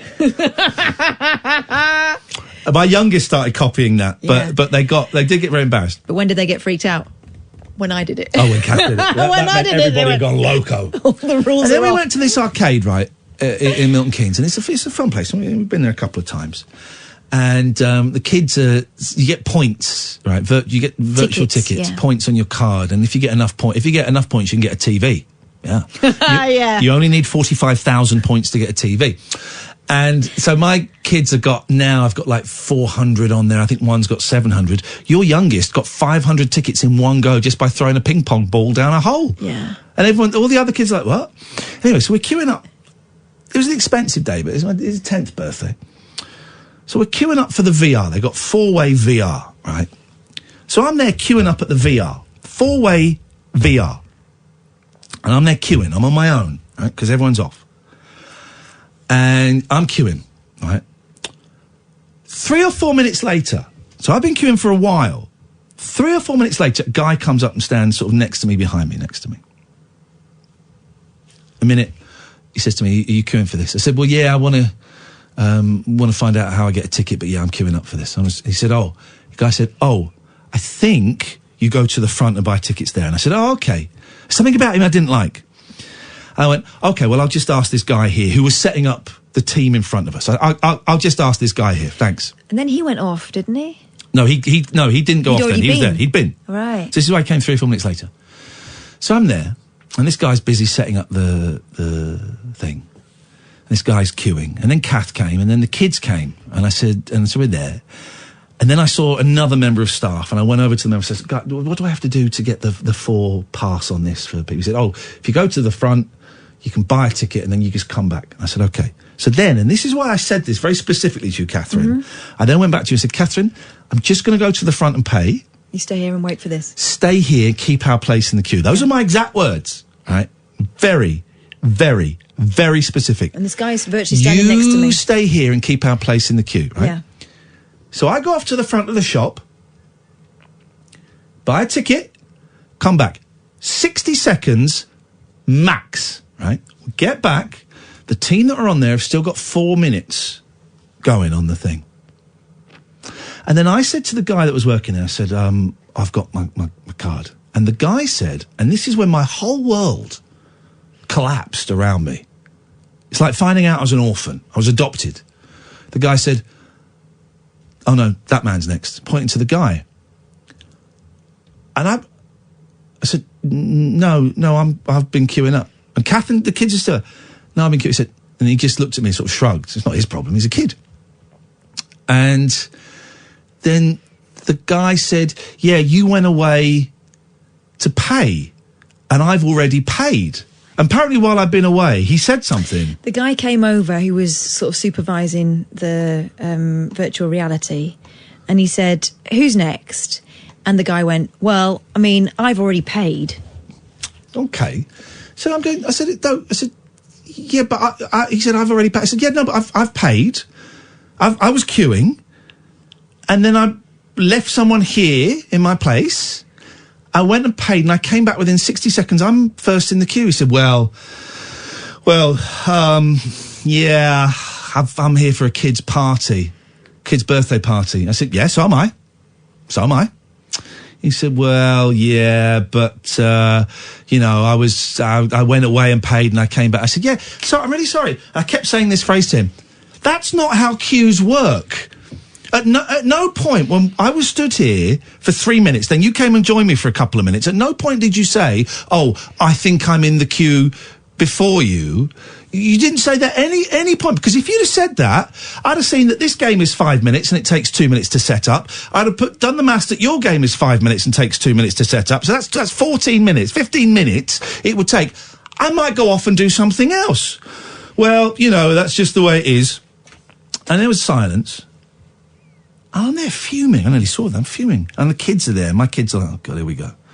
And after about 30 seconds I went, yeah, the thing is, that's not how queues work. I'm just really surprised that you think that that's how a queue would work, that the person that's been standing there first is superseded by the guy that's actually gone and paid first, even though I've been stood here longer. At which point he changed tack. Yeah. He went, well, I can let you go first. Yep. If you weren't going to have that, because you were first. Yeah, and I said, no. You go first, but just trust me, this is not how cues work. Silence for 30 seconds. My kid's looking embarrassed. Kath's giving me the old eyes. If so, this guy's a jerk. But also thinking, please make this stop. Oh, you wanted it to stop? Is that what it was? You should have said. But also he was being And annoying. there's silence. I'm so surprised you think this is how cues work. Because nowhere in the world do cues work like that, where the second person is first. I said, that just doesn't make any sense to me. What? And it just went on, and I was fuming with this guy. And then, you went off with the kids. Well, one needed the toilet. I was thinking, do I say, should we wrestle for it or something? But I thought, no, this is getting hyped, and I'm just going to step back. Well, then everyone went. It's just me and this guy, right? And then this kid, this 8-year-old, 10-year-old kid comes over and says, "Oh, Iain, can I get a picture with you? I loved you in the jungle." I'm like, "Yeah, of course you can, man." So I went down a picture, and I got my phone out because I'm fuming, and I sent a tweet saying, the only reason I'm sending this tweet is so I don't have to look at the guy I've just been arguing with about how cues work. And then, so I'm doing this tweet, and the guy said to me, he started chatting to me. "Does that happen to you quite a lot?" And I went, "No, not really." Didn't even look at him. "No, not really." And then the clock's ticking down, and we've got a minute left, right? And the guy said, "Oh, you better gather everyone together. You're up next." I said, No. You're up next. I was first in the queue, but we've established queues kind of elastic in this place. They work under their own physics. So you're next. Thanks very much. And then he went and he did his thing, and I'm there thinking, well, and I was I was thinking, did I go too far? I wasn't quite as angry in my tone as I was doing it in this performance. Thank you, but I was a little bit angry. And I'm thinking, do I need to apologise to this guy? Have I just crossed the line? Was I in the wrong there?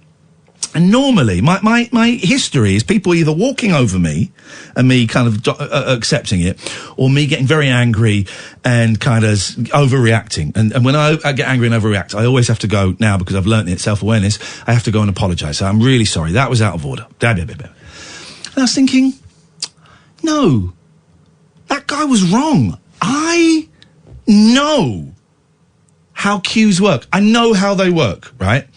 This guy was wrong. I could have come down 1 decibel, and I could have maybe brought it up 3 times instead of 5, okay? But overall, I stand by what I said. Then I did go and have a little wander around just to see if he was there, because I thought, maybe I'll shake his hand or something, but he'd gone. And I thought, no, I was in the right then. And it's the first time, this will sound weird to you, Thomas will come to you in a minute. It's the first time in my life I've had an argument with someone and genuinely, I've processed all the information, all the data, all the statistics, run it through my internal compassion and empathy computer, and gone, you were right. There's a couple of things you could have done differently, but you were in the right then. First time in my life. Wow, that's progress. That is progress. Then I went out and punched him in the face. Karate chopped him to the windpipe. I didn't. But it was a real moment in my life of like, okay, I can get involved in discussions with people, and actually, he was wrong. It's not how cues work. It was a very odd Very scenario. strange experience. Chris Noble has remembered a joke from the 11 o'clock show. You've remembered it ever so slightly wrong. It's a good joke. My friend Howard Reed wrote that joke. And he says it's one of my favourite 11 o'clock show things was when you said, because I would do these vox pops out in the street, and I would go, so I went to London. The people are saying that Tony Blair is a terrible Prime Minister. So I went to London to find out. Then it would cut to a thing. I will rephrase it properly so you can hear it. He's got it quite so. One of my fave 11 o'clock show things was when you said, after a book had been written stating that Darlington was a prostitute capital, well, I went to Darlington to find out. Look to the monitor, look back to the camera, And it is. And that was it. And that was a great little gag. My friend Howard wrote that gag, and he didn't get paid for it at the time, which was very naughty. Thomas, stay there. We're coming to you in a bit. 0344 499 1000. This is Talk Radio. The Late Night Alternative with Iain Lee on Talk Radio. 0344 499 1000. Good evening, Thomas. Good evening, Ian. Thomas, what can we do for you? I need a bit of advice about something. You've come to exactly the right place. What is it you would like advice about, my friend? High school. Okay, talk to me. I've been finding it quite difficult. Okay. Quite scary, quite daunting. Yeah. How can you come over it? So you started high school? Yeah, started in September. September, okay. Well, Joe, I couldn't work out what month I thought we were in, like, March or something for some reason. What are you finding daunting? What are you finding daunting, first of all? Just being around bigger people, and in the movie they always say it as being like people get bullied and stuff, and I was quite worried about that. And I've seen it, but I haven't been bullied yet. You haven't been bullied, yeah, which is good, and you may never get bullied. Yeah. Or it I'm may. just worried about it. Yeah, it may happen at some point, but it hasn't happened so far. Yeah. There's a very strong chance you won't get bullied at all. I don't want to say never, because I'm not. Some adults go, "Oh, that will never happen to you," and we don't know. We just don't know. So, but there is a very strong chance that it won't happen to you again. So, so are you still worried about the possibility of being bullied? A bit, but not so much. Not so much. Okay, that's good. Well, that feels like one thing, not sorted, but one thing we can just pick that up and we can just put that over to the side and deal with that at a later date, if it indeed ever happens. So what are the other things that are concerning you? I'm finding keeping up with the homework and stuff quite difficult. Is it a big leap from the amount of homework and the difficulty of the homework from your previous school? Yeah, and schoolwork, yeah. Yeah, it is. That blew my mind, going from my middle school to my grammar school. And how old is high school? Well, tell me the ages of high school. What do you mean? Well, how old... So you've just started. How old are you? I'm 11. Okay, right, so it's the same. Okay, I'm just checking, because I'm an old man. So that, when I went I used to go to middle school, then I went to grammar school, and that was 11. And it was just like, whoa, man, why has everything got so complicated over the summer holidays? What the hell happened? I felt massively out of depth and lonely when I went to grammar school. I really, really struggled. It felt like a different world, and it's kind of was a big turning point for me, because I lost interest. I lost interest quite quickly. Are you able to talk to your parents or your teachers or the adults that you live with about... Yeah, I have, but I'm not really sure it's helped that much, because... What have they said? They say just get organised and you'll be fine. Well, in a minute we're going to speak to Ms. Catherine Boyle, who is organised, and there may be something we can look at there. That won't solve everything, but the thing I have learnt finally is that being organised can help. It can help, having lists and orders and things like that, but it won't solve everything. It certainly won't solve how you're feeling. I'm going to ask a question which may be the key to this. Have you got any friends there? Yeah. Okay. Oh, that's good. They're in a different form, and I don't actually see them that much. Ah, so you haven't got any friends in your form? No. Have you... And this person in the other form, would you say that they are a best friend? Yeah, there are several of them who are, like, some of my very best friends. And were they from your previous school? Yeah, they've been... I've been friends with them for a few years. Right, okay. Here's the thing I've just noticed, is when you're talking about them, you suddenly become alive and get very animate. Hang on a minute, what are you doing up at this time of night? I listen to your show. Whoa, Thomas! Ixnay on the Issenlay! Okay. Okay, you became very excited and animated when you were talking about your friends, right? And so I get that they're really important to you. Have you got anybody in your form that may not be... I've got a couple, but they're not as good friends. They're not as good friends, but you can still have a laugh with them. Yeah. Good. The person you sit next... Do you still sit like two people to a desk? No, because I'm not in the same classes as them. No, I mean in your class. Yeah. And the person you sit next to, do you get on? A bit, yeah. Yeah, I've sat next to some right old idiots in my time. I was probably an idiot to some people. Catherine, step in, Catherine. We all got told off once and got put boy, girl, right? And that was supposed to be punishment, but actually it was the best thing that could have happened in the end, because it forced us to talk to each other when we hadn't before. Here's the thing.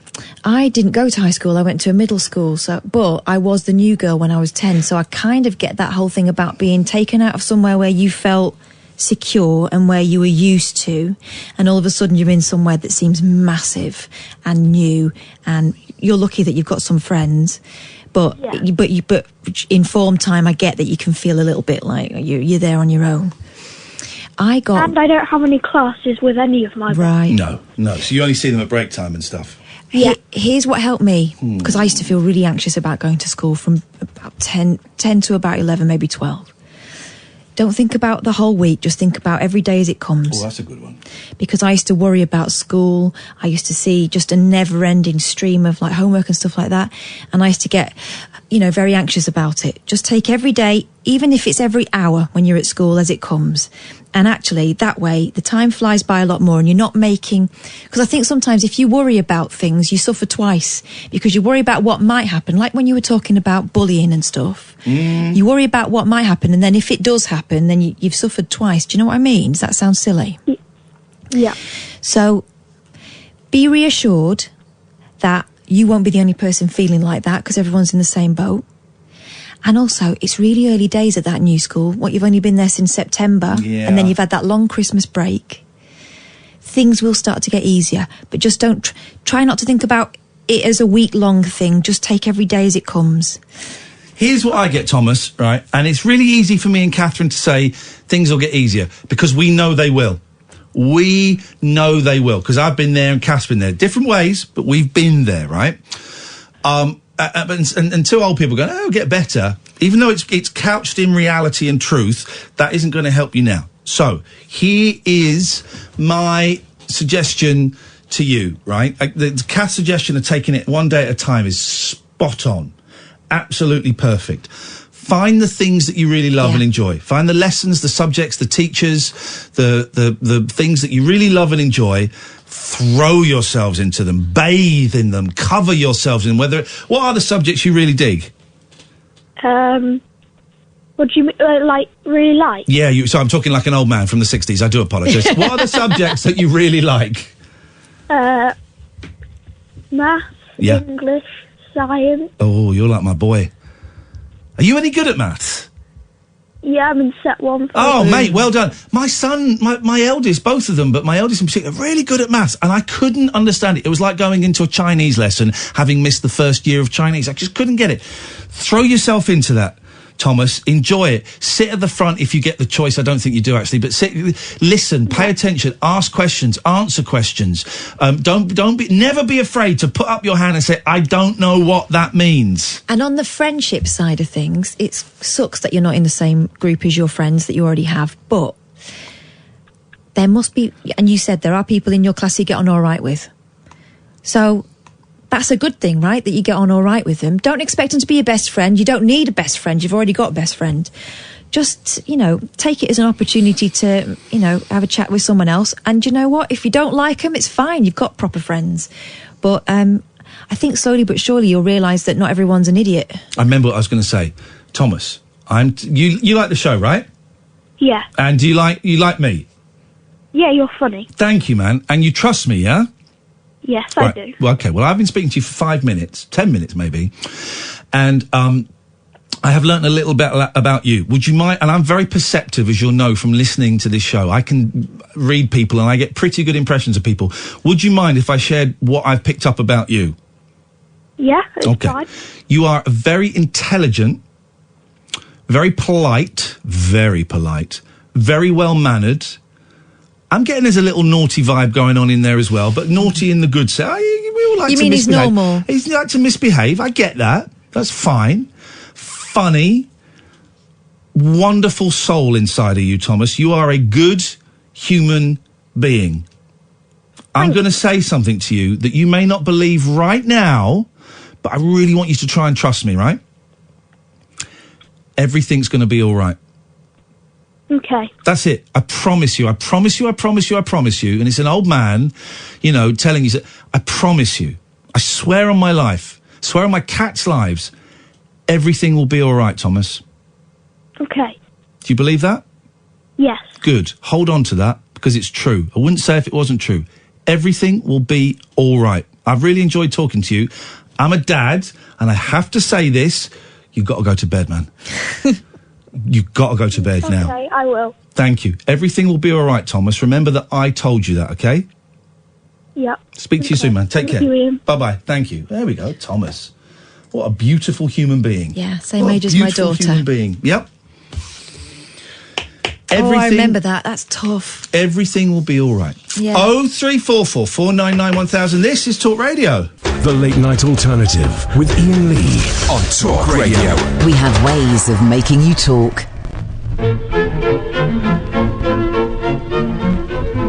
The background to history, part 4. Good evening.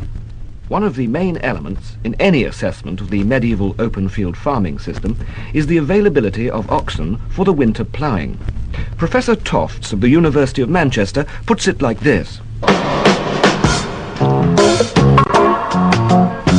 plough once in the winter, sowing and again in Lent. Sown with as many oxen, sown with as many oxen, as he shall have yoked in the plough. Oh yeah, oh yeah, as he shall have yoked in the plough. Oh yeah, oh yeah, oh yeah. But of course, there is considerable evidence of open field villages as far back as the 10th century. Professor Moorhead.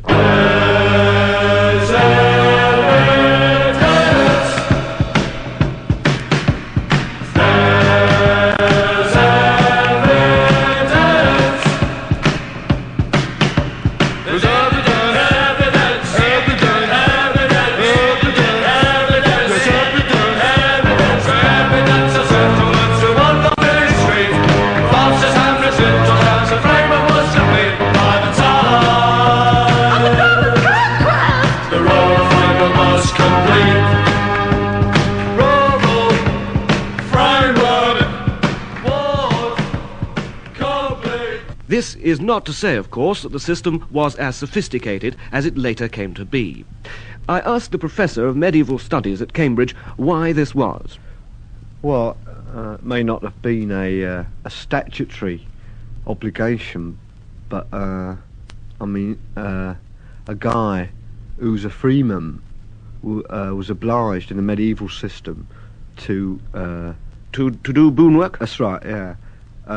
There's an example from the village rolls in 1313. And I believe you're going to do it for us now. That's right, yeah. Oh, it's written in the village road that if 40 wolves and oxen, and that oxen is led, then the villains and the plowmen got to have the Lord's consent. Yes, sir. The villains and the plowmen got to have the Lord's consent. And the villains and the plowmen got to have the Lord's consent.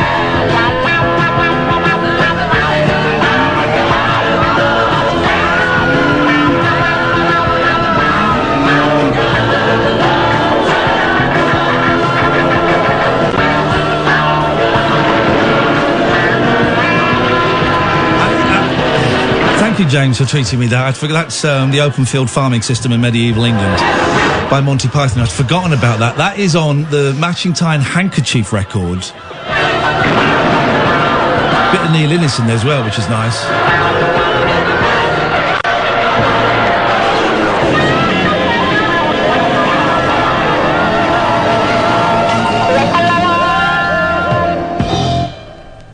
talk on the open field farming system by Professor Angus Jones. Some of the main points covered in this talk are now available on a long-playing record, The Ronettes Sing Medieval Agrarian History.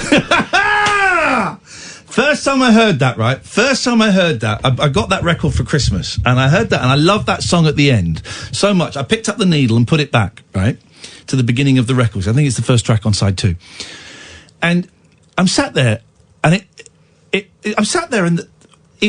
played something different. What? It played something different from what I'd first heard. And I'm like, what? This is nuts. So I picked it up and it played the something different again. And I put it back and then it played the songs again. It's genius. There were 2 grooves on the second side. So there were 2 different records on the second side. It's just the thing about Monty Python, right? TV series is funny, but it's a little problematic. There's a little bit of racism in there. And some of it's not funny. Films, hit and miss. The second and third films are great. First and fourth films are pony. No one talks about their records. Their records are incredible. I've got the whole set on CD, which I bought when I saw them live years ago. I need to go and listen to them because the records, someone write a book about the Monty Python records and the Monty Python books, because they are completely unique from the TV series and the films. They stand alone. I believe they're canon, but they stand alone and they're bloody funny, man. They're bloody funny. 0344 499 1000 is the telephone number if you want to give us a call. Catherine, what have you got tonight, please? We need to talk about Gwyneth. Yep. Gwyneth Paltrow. Oh, yes! Now, every year she does, like, this kind of alternative Christmas list, and it'll be, jade eggs for your... there is an obsession with the ladies' nether regions. Well, she likes shoving things up there, doesn't she? Well, and she steams hers. And by the way, a warning has gone out. This is a serious health warning. A warning has gone out to people that are using toothpaste as lubricant. Yes. Did you see this? How can that work? Surely it's drying. We all know that toothpaste are used for two things. 1, brushing your teeth. 2, to get rid of love bites. That's all it is for. Do not. It's a bit tight. You got any toothpaste? Yeah? Whack that on. No. I mean, it's minty fresh. It's going to taste delicious. But no. No. You would think it would sting. It would smart ever so slightly, wouldn't it? Yes. Anyway, sorry, carry on. So back to that. Gwyneth Paltrow launches candle that smells like her foof, and it's already sold out. Say what? Yeah. It smells like her very own... It doesn't. Well, how do you know? Well, unless... Have you smelt? Katie Puckrick reckons it smells like geraniums and stuff, and I haven't met a foof yet that smells of that, unless you put a geranium in it. Smell of olives. Don't they? Have I said something controversial? Olives. They smell of olives. I had some olives at the weekend. I thought, smelled this before. This is reminiscent of something. Gwyneth Paltrow is selling a candle that smells like her vagina, and it's already proven so popular that it's sold out. Well, now it's become a thing. Isn't it called... This smells like my vagina. Oh, she's actually the title of Catherine's autobiography. It's £57, and I think a joke is a joke. £57 is a lot. It's been named that, and it is said to smell like geranium, citrusy bergamot, and cedar. The description on the Goop website reads, and do you know what? She's winning, because we're talking about the Goop website yet again. Yes. Even though none of us can afford anything on it. The candle started out as a joke between perfumer Douglas Little and GP, Gwyneth Paltrow.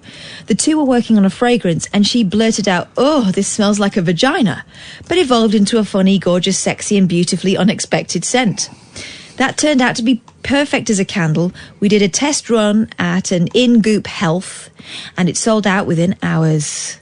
So, yeah, apparently geranium. It's a blend of geranium, citrusy bergamot and cedar, juxtaposed with damask rose and umbrette seed that puts in mind of fantasy, seduction and sophisticated warmth. It's genius. Of course it is. It's marketing... genius, and we all laugh about her, like what the eggs that you had to put, the rocks, jade, all of this stuff, but we talk about it every single time. Imagine if I'd invented a candle that smells like my penis, right? But you'd get front page coverage. Everywhere. It's genius. And actually, how many of us would have looked at her website were it not for stories about, the vaginal steamer, for example, prefer simple vanilla or white musk. But £33 for a toilet paper roll. She's got a Netflix series coming up. Of course she has, right? The woman is becoming a brand, right? And also she's realised that people get drawn to the website by these kind of kooky products, but actually there might be something on there that they would buy. Yep. And also, if you've got that money, it's hilarious to buy your friend a candle that says it smells like my vagina, surely. It's a gag that everyone wants at Christmas time, for example. Give it to your grandma. Let's just hope it doesn't make you guys gag. Her upcoming Netflix series that is named The Goop Lab will give fans an insight into the brand and what the employees get up to, including orgasm workshops and exorcisms. I mean, again, she's doing it again. The trailer begins with Paltrow asking a group of women who appear to be her staff members what happens in a workshop. Their practitioner responds, "Everyone gets off!" Whoa! Scenes then unfold showing a young woman writhing about on a massage bed as she undergoes an exorcism. Just before Christmas, she revealed that she'd put a vibrator on her wish list. An advert for the brand said, "Do something for others, but don't forget about number one. Yes, that is a vibrator. Gaze into your soul, but also stare into the abyss. That is joyful too." I mean, Gwyneth is working it. She's working it. Genius. Absolute genius. Let me just put this call. I'll take this call because this guy comes and goes and comes and goes. Good evening, Mal. You're on the air. Oh, is that Iain? Yes. Hello, my sweet. Hello. Hello? Hello. Yes, you're on the air. Oh, God. You did call in twice. Yeah. What can we do for you? Only because when I called in the first time, I'm sorry, I'm very emotional at the moment. What's going on? Hell. Go on.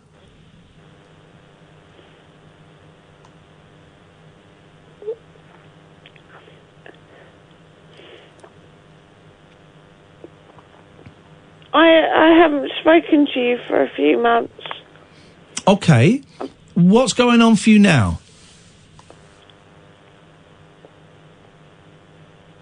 Hell. Hell, yeah. In what does that mean? What does hell mean for you?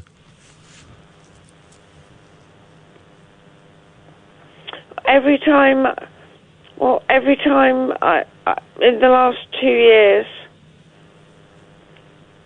I'm getting an echo here. I tell you what, Mal, you stay there. Amy's going to call you back, and we'll see if we can sort the echo out. Sometimes it comes, sometimes it goes. This, dear listener, is Talk Radio. Unmissable late night radio with the original king of unconventional conversation. Make contact with Iain. The Late Night Alternative with Iain Lee on Talk Radio. Mal, Amy's tried to call you back, and it's saying there's a fault on your line. So if you give us a call back, I will take you straight to air, and hopefully the echo won't be there. I'm a poet, I didn't realise. In the meantime, let's go to Stuart. Good evening, Stuart. Good evening, Iain. How are you? I've got an itchy left nostril. But apart from that, I'm fine. I had a doctor's appointment tomorrow about my sore throat. Today, I cancelled it because I'm feeling on the upswing. Oh, you're on the up. That's a good one, mate. Thank you, mate. We're all on the up. We're all on the up. What you got for us, Stuart? Well, basically, I'm ringing to thank you because you and Kath, I don't know what her preference is. I don't know what her preference. I don't even know what her real name is. What's your real name, lady? Catherine, is it? Thank you. There you go, Stuart. We sorted that one out. Thanks for asking. There we go. So, I want to thank you and Dave. You are spokes on the wheel that have helped me reach out and get therapy. Hey, nice one, man. Well done. Go on, what's happening? What's going on for you? Well, tomorrow's my last day. It's a 8-week program or whatever the NX yes, which is cool. It's all good. It's better having 8 weeks of something than nothing of nothing. Yes. So it's all good. And the person I've been working with has been absolutely fantastic, and it's been really productive, and I'm very scared because as of tomorrow, I've got no fallback. I've got nobody I'm going to see. I've got nobody I can go, you know what? I didn't do well this week. It is one of the great problems. I mean, 8 weeks is short. Normally it's about 12 weeks. talking therapies that are provided on the NHS, and it's because they're so overwhelmed. But 8 to 12 weeks ain't long enough. That's what you're just scratching the surface. You're just learning to trust the other person. You're just building up a relationship, and then just as you start going, I can open up to this person.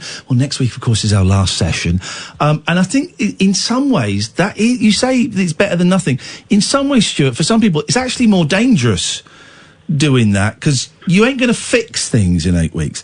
But have you made any discoveries in the last 2 months? I've been given scaffolding.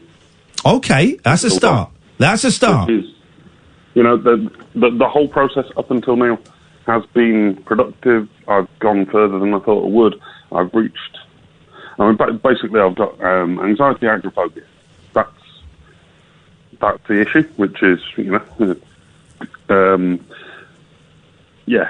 So, going to the supermarket, it's a big thing. Yeah. No, I get that. I totally understand. It isn't for me, but I know people for whom it is a huge thing, and I totally understand how, what so many of us take for granted can be, the equivalent of climbing up Everest or something. It can be huge.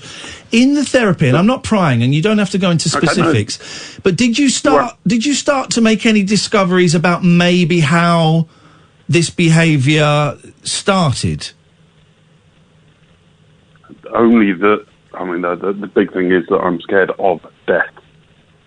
Now, obviously, I'm not sure if you've had an anxiety attack, but a lot of it comes down to breathing, etc., etc. Yeah. And my big thing was GAD, which is Generalised Anxiety Disorder, in about 2002. And that sort of came, and it probably didn't go, but it felt like it went, because my day-to-day life was unimpeded from then on. And I remember the biggest panic attack I had was it felt like my throat was closing over. And to me, in my mind, it was... You were dying, yeah. I'm going to die. Yeah. That's that. And so it all comes back to that, which is, it's a big sort of,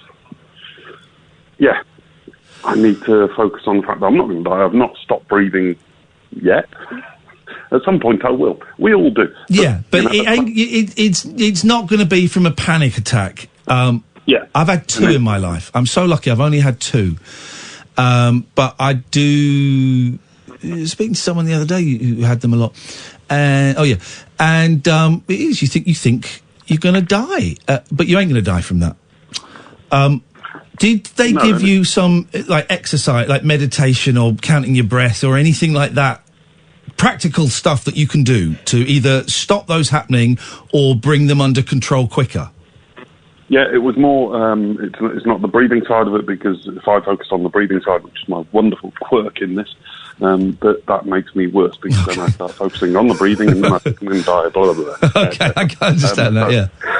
So I focus on the more logical side of it, and I'm a very logical person. Brilliant. Day to day. But when you go into panic mode, your logic disappears. Yeah. So when I'm having good times, I need to say to myself, this is the way it is. So the actual phrase is something like, I am still breathing. So when it comes to when a bad moment kicks up and goes, boo, I can go, no, I'm still breathing. I'm still here. It's not happening. I'm still going. But I know this is your show, and I'll happily answer any question, but I'm ringing to thank you, because you and Dave, you have, through your shows... Oh, mate. You have had such a positive influence on so many people that you are unaware of, and some of us have been blocked by you because we were scared of being a bell end when we actually rang. Did I block you on Twitter? You did, and I emailed you, and I said, look, I'm sorry, it wasn't meant this way, that way. Oh, and we unblocked you. And you unblocked me. Oh, mate. Here's the thing. Twitter has no room for subtlety or nuance or jokes. And I got your email, and I read that, and I was very grateful that you wrote, and I was more than happy to unblock you. My pleasure. Iain, I genuinely wasn't offended that I was blocked. I was just like, okay, I've been blocked. Oh, not sure that. Well, I'm glad you got in touch. But let me tell you something. As an anxious person, for you to Notice that you've been blocked and say something about it is huge. That's a and big for you thing. to ring us tonight and talk to us like this is massive. Well, I'll be honest, I'm ringing tonight because my wife's away on work, my 2 boys are upstairs in bed. So it's opportunity. And I did ring about 3 days ago when my wife was in bed because World War III started. The last person you spoke to on the evening that all happened. I could have been the last person I ever spoke to. Good one practical thing. What was the phrase? What was the phrase that you use?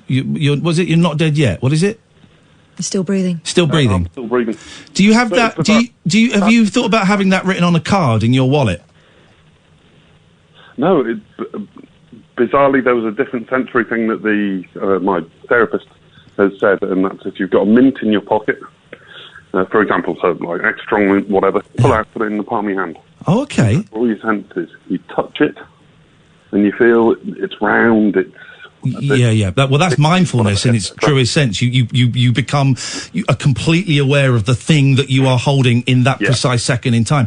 My suggestion would be, smell it, etc. my suggestion, get a little credit card sized piece of card, write that phrase on your wallet, and put it in the little clear plastic bit that you see. So when you open your wallet, and mine, I think I've got a Costa card. I was going to say a picture of my kids. I think it's a Costa card.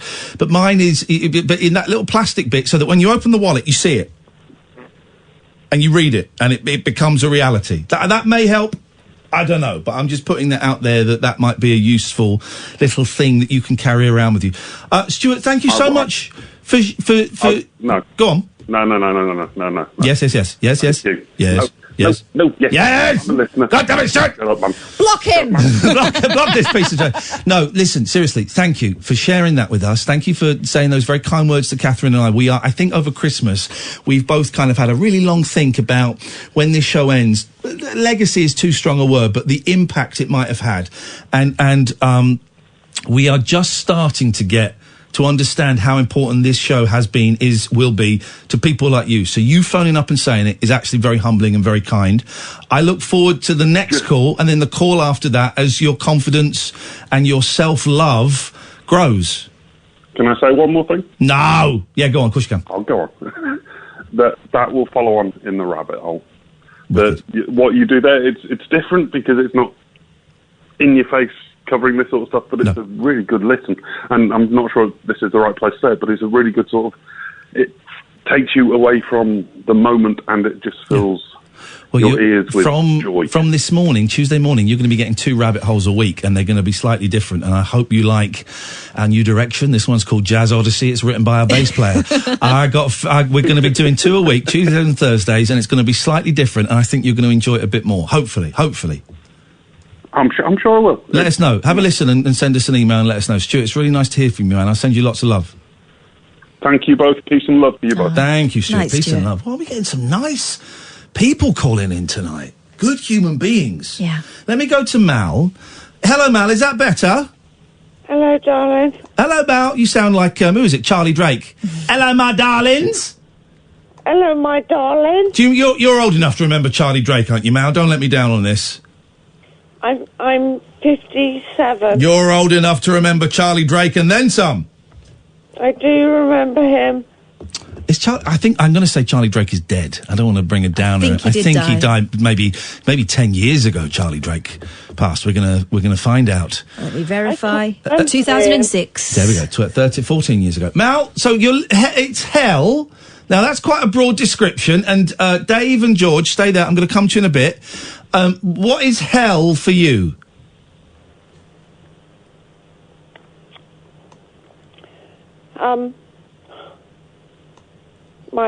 Just stay with me because I've got generalised anxiety disorder. Okay.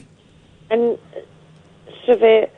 I don't like the list. And I can't even read it because I've lost my eyesight. Right. But what is going on? Don't worry about anything that's written down. What is going on for you that is making your life so bad? The fact that I'm never going to be able to see my son properly again. Because of your eyesight? That's one of them. Yeah.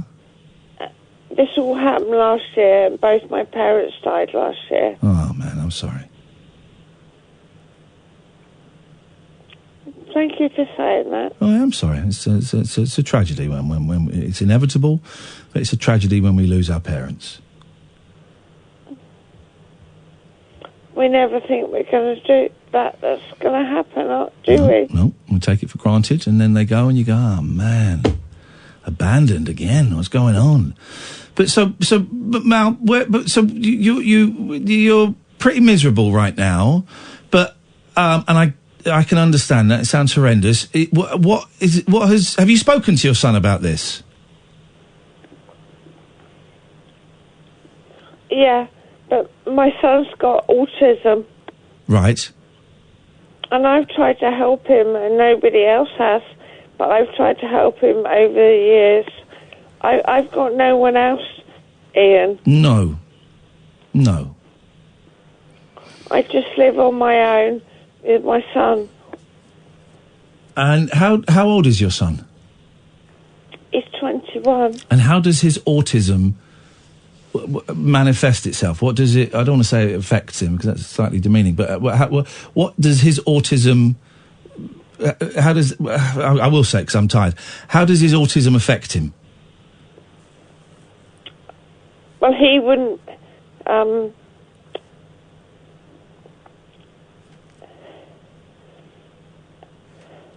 how does it affect him? Oh, my God, in so many ways. A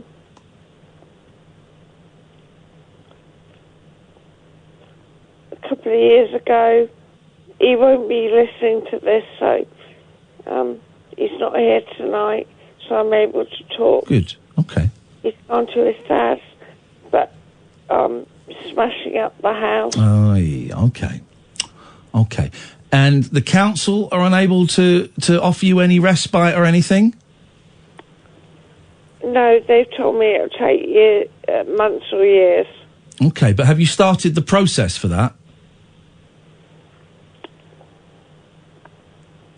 Because imagine if they said it'll take years and you'd started the process in January 2018, then you might be finally getting the help now. Well, it's not happened, Iain. But did you apply for the help? Yes. Okay. So you started the process. How long ago did you start the process? Asking for help. With the council? About a year and a half ago. Okay. And when was the last time you spoke to them about that to see how things were going? When I've been out of hospital. I had to go back in. Yeah. My thing is I can't eat. Right. When was the last time you spoke to the council about how things were proceeding about your application for care with your son? When I was in hospital. Right. I think maybe a phone call tomorrow might be in order. A phone call to the council tomorrow. What do you reckon? I'm not very good at asking for help. You're kind of doing it now, aren't you? And you seem to be excellent at doing it. Iain? Yeah? Have you ever... when you've had depression... Yes? Anxiety... Yeah? Did you ever go through a phase where you couldn't eat? Yeah, I would say I went through phases where I couldn't eat, yeah. But I would always make sure I had at least a little bit of toast in the day, and I knew that phase would pass. Is there any chance that the boy's dad might be able to phone the council? Let me ask you a question. Can I ask you anything, Mal? Anything at all. Can I ask you anything and you won't be offended? No. Let's start this conversation again. Are you being completely honest to me when you say that you have started the procedure to get help from the council to look after your boy a little bit? Have you done that or not? Yes. You have done it? Yes. You filled in forms and stuff? But Lee won't take help. Who won't? My son, Tough. Lee. Tough. I've just got one boy. Tough. It's not about helping him. It's about helping you. If he won't take it, tough. Because he's becoming a burden. And I use that word decidedly, decisive. I choose that word carefully. He's a burden to you. He's making your life harder. Yeah. But I love him. Yeah, of course you do. But if he's making your life, I don't know. It sounds like a very complicated situation. Are you able to get help from the boy's dad? No. Right. Yeah. And he was my husband, and we're still married because we never got divorced, but we haven't lived together. No. But he can't. How often does the boy go and stay with him? There was nothing set out. We didn't do anything legally. No, it's not. That's interesting, because that's not what I asked. How often does the boy go and stay with him? Whenever he says. Listen, Mal. It sounds sorry, like no, it's fine. Listen, it sounds like a very complicated situation. Can I give you a suggestion for tonight? Go to bed. Go to bed. You sound very, very tired, and it sounds like you've got so much on at the moment. Go to bed. When was the last time you saw your doctor?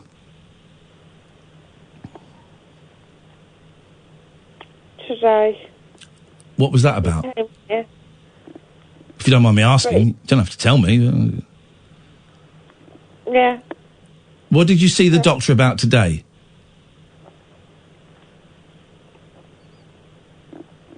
I came out of hospital last night, Ian. Right. And the question... So what did you see your doctor about today?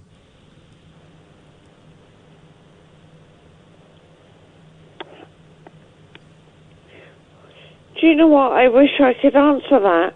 But all he said was, you'll get your medication.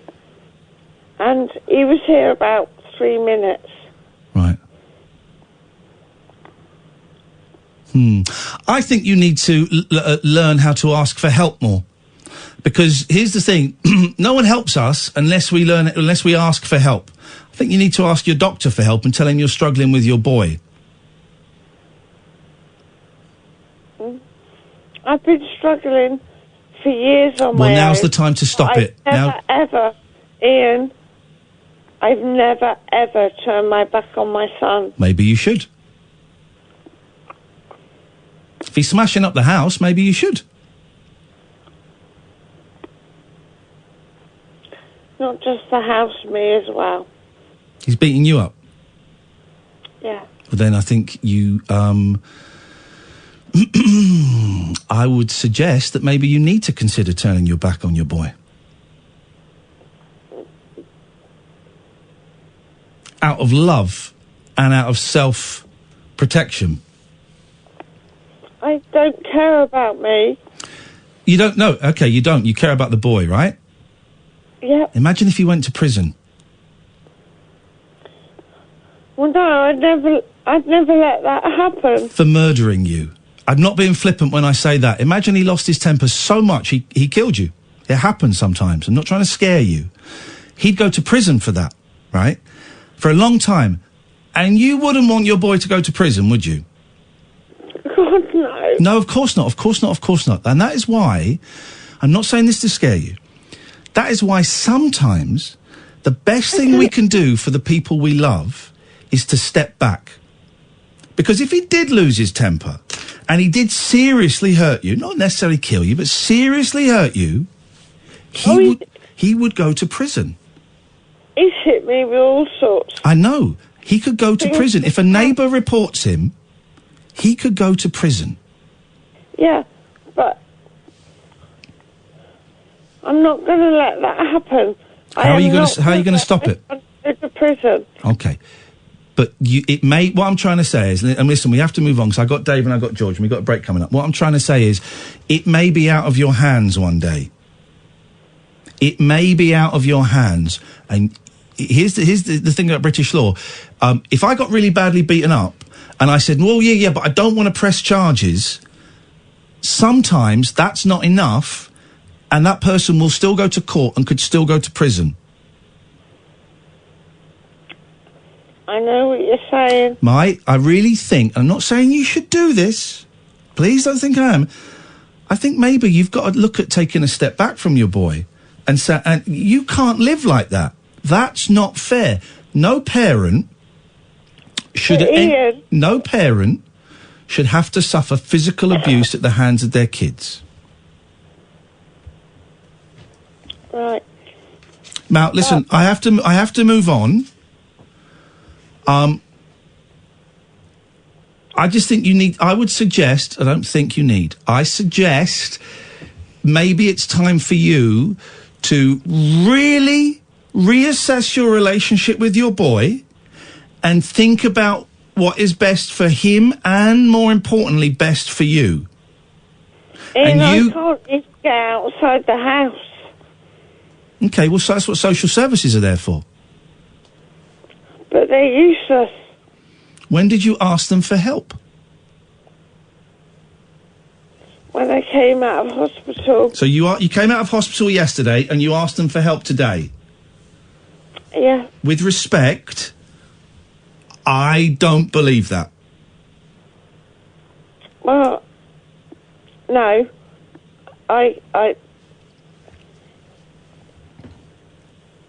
Have you got a pen and paper? Because I've got to move on. Have you got a pen and paper? All right. I've lost my vision. Okay. All right. Well, I suggest, Mal, we're running out of time. I've got to move on.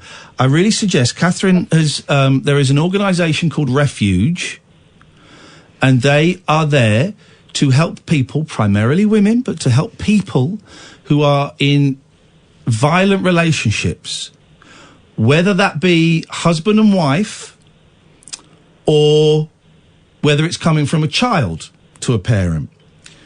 Mm-hmm. And I really suggest you give them a call, Refuge, and you talk to them about what possible options there are. Yeah, I'm going to choose my words carefully because I nearly said allowing, and that's the wrong word. You tacitly condoning your son beating you up is not a loving thing for a parent to do. That is not showing him love. Which is all you want to do is, I can hear, is you love your boy, all you want to do is show him love. You not standing up for yourself, and I don't mean fighting back, you not standing up for yourself when he beats you up is not showing him love. I don't want him to have a criminal record. You're not listening to a word I'm saying, Mal. I am, darling. What did I say? You said, me not standing up to my son is not showing love. Right. Standing up doesn't necessarily mean hitting back, doesn't necessarily mean going to the police. It means looking after yourself. You are not doing that. You are being bullied and manipulated. Mm-hmm. You are better than that. You deserve better than that. You need help, and your boy needs help, so that he doesn't do it to you, and he doesn't do it to anyone else. Imagine if he did it to someone in the street. Boom, he's gone. You don't know that, Mal. Mal, you have no idea if he will or if he has, with respect.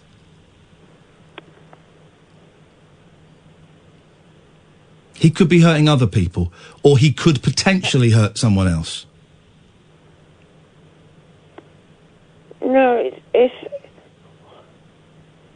only me. You don't know that. You don't know that. He's 22. He's a baby. Gets older, bigger, stronger, angrier. You have to be the mother, and you have to let him know that his behaviour is unacceptable and is illegal. And there are loads of different ways you can do that. And I think you speaking to Refuge would be a great start to letting him know that. Iain, his father who is my husband, but we haven't been together for 15 years. But his father has got power of attorney over me because I can't use I can't leave the I house. can't get into that. I can't get into that because now it's getting very complicated. That's all irrelevant, right? You need to defend yourself. The best thing you can do for your boy, is defend and look after yourself. So that you're still alive for him and that he knows his behaviour is dangerous and is illegal, and so that you're protecting other women out in the world. I really suggest you speak to Refuge. They deal with calls like this all the time. You think you're alone, that you're the only one going through this. They will speak to dozens of people every week about this. I guarantee it. So that's my suggestion, is you give them a call tomorrow. Okay. All right. Listen, I'm going to say I enjoy talking to you. I've enjoyed it, but the subject matter's been pretty spiky, to say the least. Sorry. Go to bed. No, you've got nothing to apologise for. Go to bed. I am in bed. Good. Well, go to sleep. Switch off your phone. Switch off your radio. Go to sleep. You all right? All right. Nice to talk to you, Mal. You take care of yourself. Okay, my love. Take care. And you. Bye-bye. This is Talk Radio. Dead of Night discourse for disco queens, I'm related to Jedwood and Dolly Parton. dairy farmers, Aye. and distant fathers. Yeah, whatever. The Late Night Alternative with Iain Lee. Doing lots of things that we don't know about, we can't control. On Talk Radio. Yeah, it's great. Let's go to Dave! Oh, hang on. Let's go to Dave! Hello, Ian. Hello, Catherine. I've sent a tweet for you. I've sent a tweet to you that's actually meant for David Babcock. So in the middle of a conversation about Five Guys, you've got a tweet, which is my idea for a ghost story. So I apologise in advance. I'm not going to delete it, Dave. I'm not going to delete it because we learn from our mistakes. And so I'm not even... Actually, I even take the apology back. I don't apologise. You're lucky there. You've got insight into the creative process. I feel blessed. Good. Yeah. What you got for us, my friend? Just a bit of advice. Was it Stuart, the guy who just finished 8 weeks? Yes. Yeah. I was in a similar position, and I feel like him, that trying to concentrate on your breathing and all this sort of stuff never works. It doesn't work for everyone. No, I say this is just a personal off the top of my head. This is what how I sort of got to the state that I am, where I can do most things. It's not easy, that thing about the only way forward is through.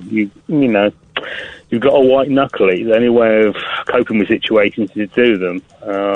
Things like trains, things like public transport in general, or anything. You just have to go through it. But the one thing I would recommend is telling people. Whether it be your friends or whether it be a perfect stranger on a train. If you're feeling like a panic attack rising, you just say to someone else, "Excuse me, if I'm having a panic attack. If I faint, just don't worry about it." You're right. I think most people, although the thought of talking to a stranger on a train, I can feel my blood pressure rising. Most people, I think, particularly in London, would be fine. I had to do it on the train a couple of times, and just perfect strangers. Did you do it? Yeah. Oh, go on. What happened? Immediately something clicks in you, and you suddenly it starts going away because you're verbalising it and you're talking about it, and it starts flowing away. Because I'm guessing part of the thing is feeling like you're trapped and you're the only one who knows what's happening. Exactly. And, you can rationalise as much as you like. We know that panic attacks can't hurt you. They're just a natural fight or flight. Bloody blah. You can read that a million times. But when you're in the middle of it, it's, absolutely terrifying. But actually verbalising and saying to anybody, sort of, look, I'm having a panic attack. I'm going to be fine, but could you just keep an eye on me, or just, even if, people are generally, on the whole, nice, they will say, yeah, sure, mate, don't worry about it, and people are perfectly, and they often say, oh, yeah, my friend or whatever. And, if you want to, go somewhere, you're going to struggle with it, ask a friend and just explain to them. But most of my friends never knew anything about it until I sat down with them and told them about it. And they went, "Oh, that's why you do that." I said, "Yes, that's why I do that in this situation." And now, I can go places and do whatever I like, really. And my mates will look out for me. And then if anybody else, I know that I can just ask someone and they're not going to be... And that's, it's hard to ask for help because... you feel ashamed in some way and all that sort of stuff, all this stupid stuff. But asking for help and asking someone just to, look out for you, even if it's not someone you don't know, people are nicer than you think. Can I run an idea past you? Go on then. Right, so David Babcock is writing a ghost book, right? Oh, yeah. Gosh. Oh, yeah, here we go. He needs 100... baby, is it? Or, he needs 100 stories... Steady. He needs 100 stories. He's got to 24 and he's run out of ideas. So I'm sending him... By the way, when his book comes out, it's a real book. He's coming on the show as a guest to plug it. So I've just written this. This is my idea for a ghost story. A lady falls in love with a man, but he turns out to be a ghost. Then she dies, and he wasn't a ghost at all. He was just pretending, and she is a ghost. But he's so in love with her, he kills himself and becomes a ghost, but it turns out she hadn't actually died. Is that good? Yeah, that's good. All right, I'll send that to him. There we go. That's not bad, is it?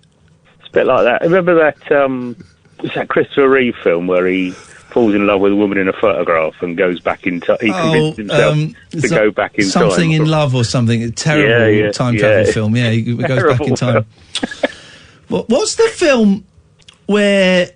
I remember seeing it as a kid. These kids go back in time to, an old... manor house, but then it burns down and they're dying in the fire, but the trauma of them being in the fire is enough to bring them back to the present day. What? Don't remember that. Anyone? No. Okay. Ring a bell. Okay. All right. I'm just asking, guys. I'm just asking. Remember, there's an episode of Sapphire and Steel where there's someone trapped in a photograph and someone sets it on fire. Yeah.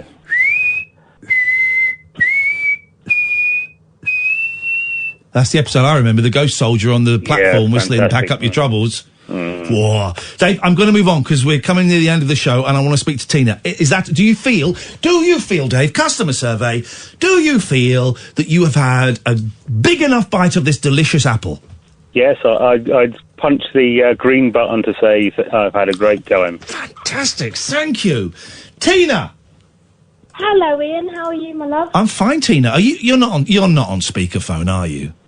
1 minute. I'm sorry. Oh, Tina! Ian, no, I haven't spoke to you, mate. 1 minute. Okay. 1 minute. Let me get it out of the package. Right. Start again. Go on, then. Are you still on speakerphone? Hello? I'm just turning it off. How long does it take to turn off? It's just a button.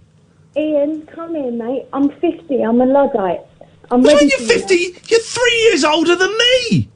And I look better than you, Ian. Cheeky cow. Ian, I love you, mate. I used to watch you on The Right Stuff. You're fabulous. Thank you. I was there the day you made your swift exit. Were you there that day? Yeah. Oh, Tina! I'm good friends with Matthew. Okay. Tell him to reply to my tweet then, the miserable git. Listen, I will. And I had a few tweets myself, my love, and a few backdoor entries to tell him about what happened. Sorry, what? A backdoor entry with Matthew Wright? I feel that we're stumbling into territory that was unnecessary. Well, I suppose so. My backdoor entry was through his DMs, but I don't think Matthew's adverse to stuff like that. Okay, anyway, Tina, so what can we do for you tonight? Right, you picked a topic. It's either Wetherspoons and a totally crap day that I had with my mum, who's 89, and she wanted to go to Wetherspoons, and it sounds really boring, but it well, we've only got 2 minutes left, and I've got George on the line. All right, what, George Galloway? He can wait. Okay. Okay, I went to Wetherspoons today. My mum, she's been incredibly ill for 2 years. Yes. Yeah, she was in intensive care, and she got discharged with Clostridium difficile, and it's a really disgusting illness. I'm sure it is, but you're using Latin words and the time is slipping away, and I don't want to be disrespectful to your mum. Okay, Mum almost died of the pneumonia, and then she got this. So And you took her to Wetherspoons. Yes, listen. But she wished she hadn't made it. I wanted to say... We're running out of time, Tina! Okay, quickly. I paid for my meal, and then it didn't come, and the hours were ticking by. Mum still wanted to stay there. She liked Wetherspoons. The hours were ticking by? Yes, and she wouldn't leave. So Are you still on speakerphone? I'm not, I promise you I'm not, my darling. We can't hear a word you're saying. Tina, listen, I'm going to go. Daryl's coming. We've got to go, Tina. Try again tomorrow. Thank you for the old backdoor trick with Matthew Wright. George, we have a minute left. A minute left. Hello, Ian. Hello, George. Daryl. I'm being told the film is The Amazing Mr. Blunden. Which film? Film that I was talking about, George. The Amazing Mr. Blunden. I've just read it on IMDb. That looks about right. Can I set something up for tomorrow? Well, no. No? You can tell us what you want to say tonight, and if you want to call us up tomorrow to talk about something, you can call us up tomorrow to talk about something. We're not setting stuff up. I just thought it would be nice to... let me and Catherine in charge of the show. So if you want to talk about something tonight, you can do. Or if you want to call up tomorrow and do something tomorrow, you'd be very, very welcome. Sounded like a very nice call you had with that young man before midnight. What was his name? Thomas, I think it was. Thomas, yes. Yep. Very nice call. Do a lot of nice calls on the show. You promised him that everything was going to be all right. Yeah, it will be. I promise. Sorry? It will be. It's a promise. Yeah, well, how can you make such a promise? You don't know. I tell you what, George. Yeah. Get lost. Because he's an 11-year-old kid, right? And I know stuff. And I have promised an 11-year-old boy it will be all right, okay? So Yeah, do you but know you what, don't know- So you know what, George? It will be all right. Because I have promised an 11-year-old boy. The last call you come on and you say that Prince Charles isn't Prince Harry's dad and then wondered why we got angry with you and told you to get lost.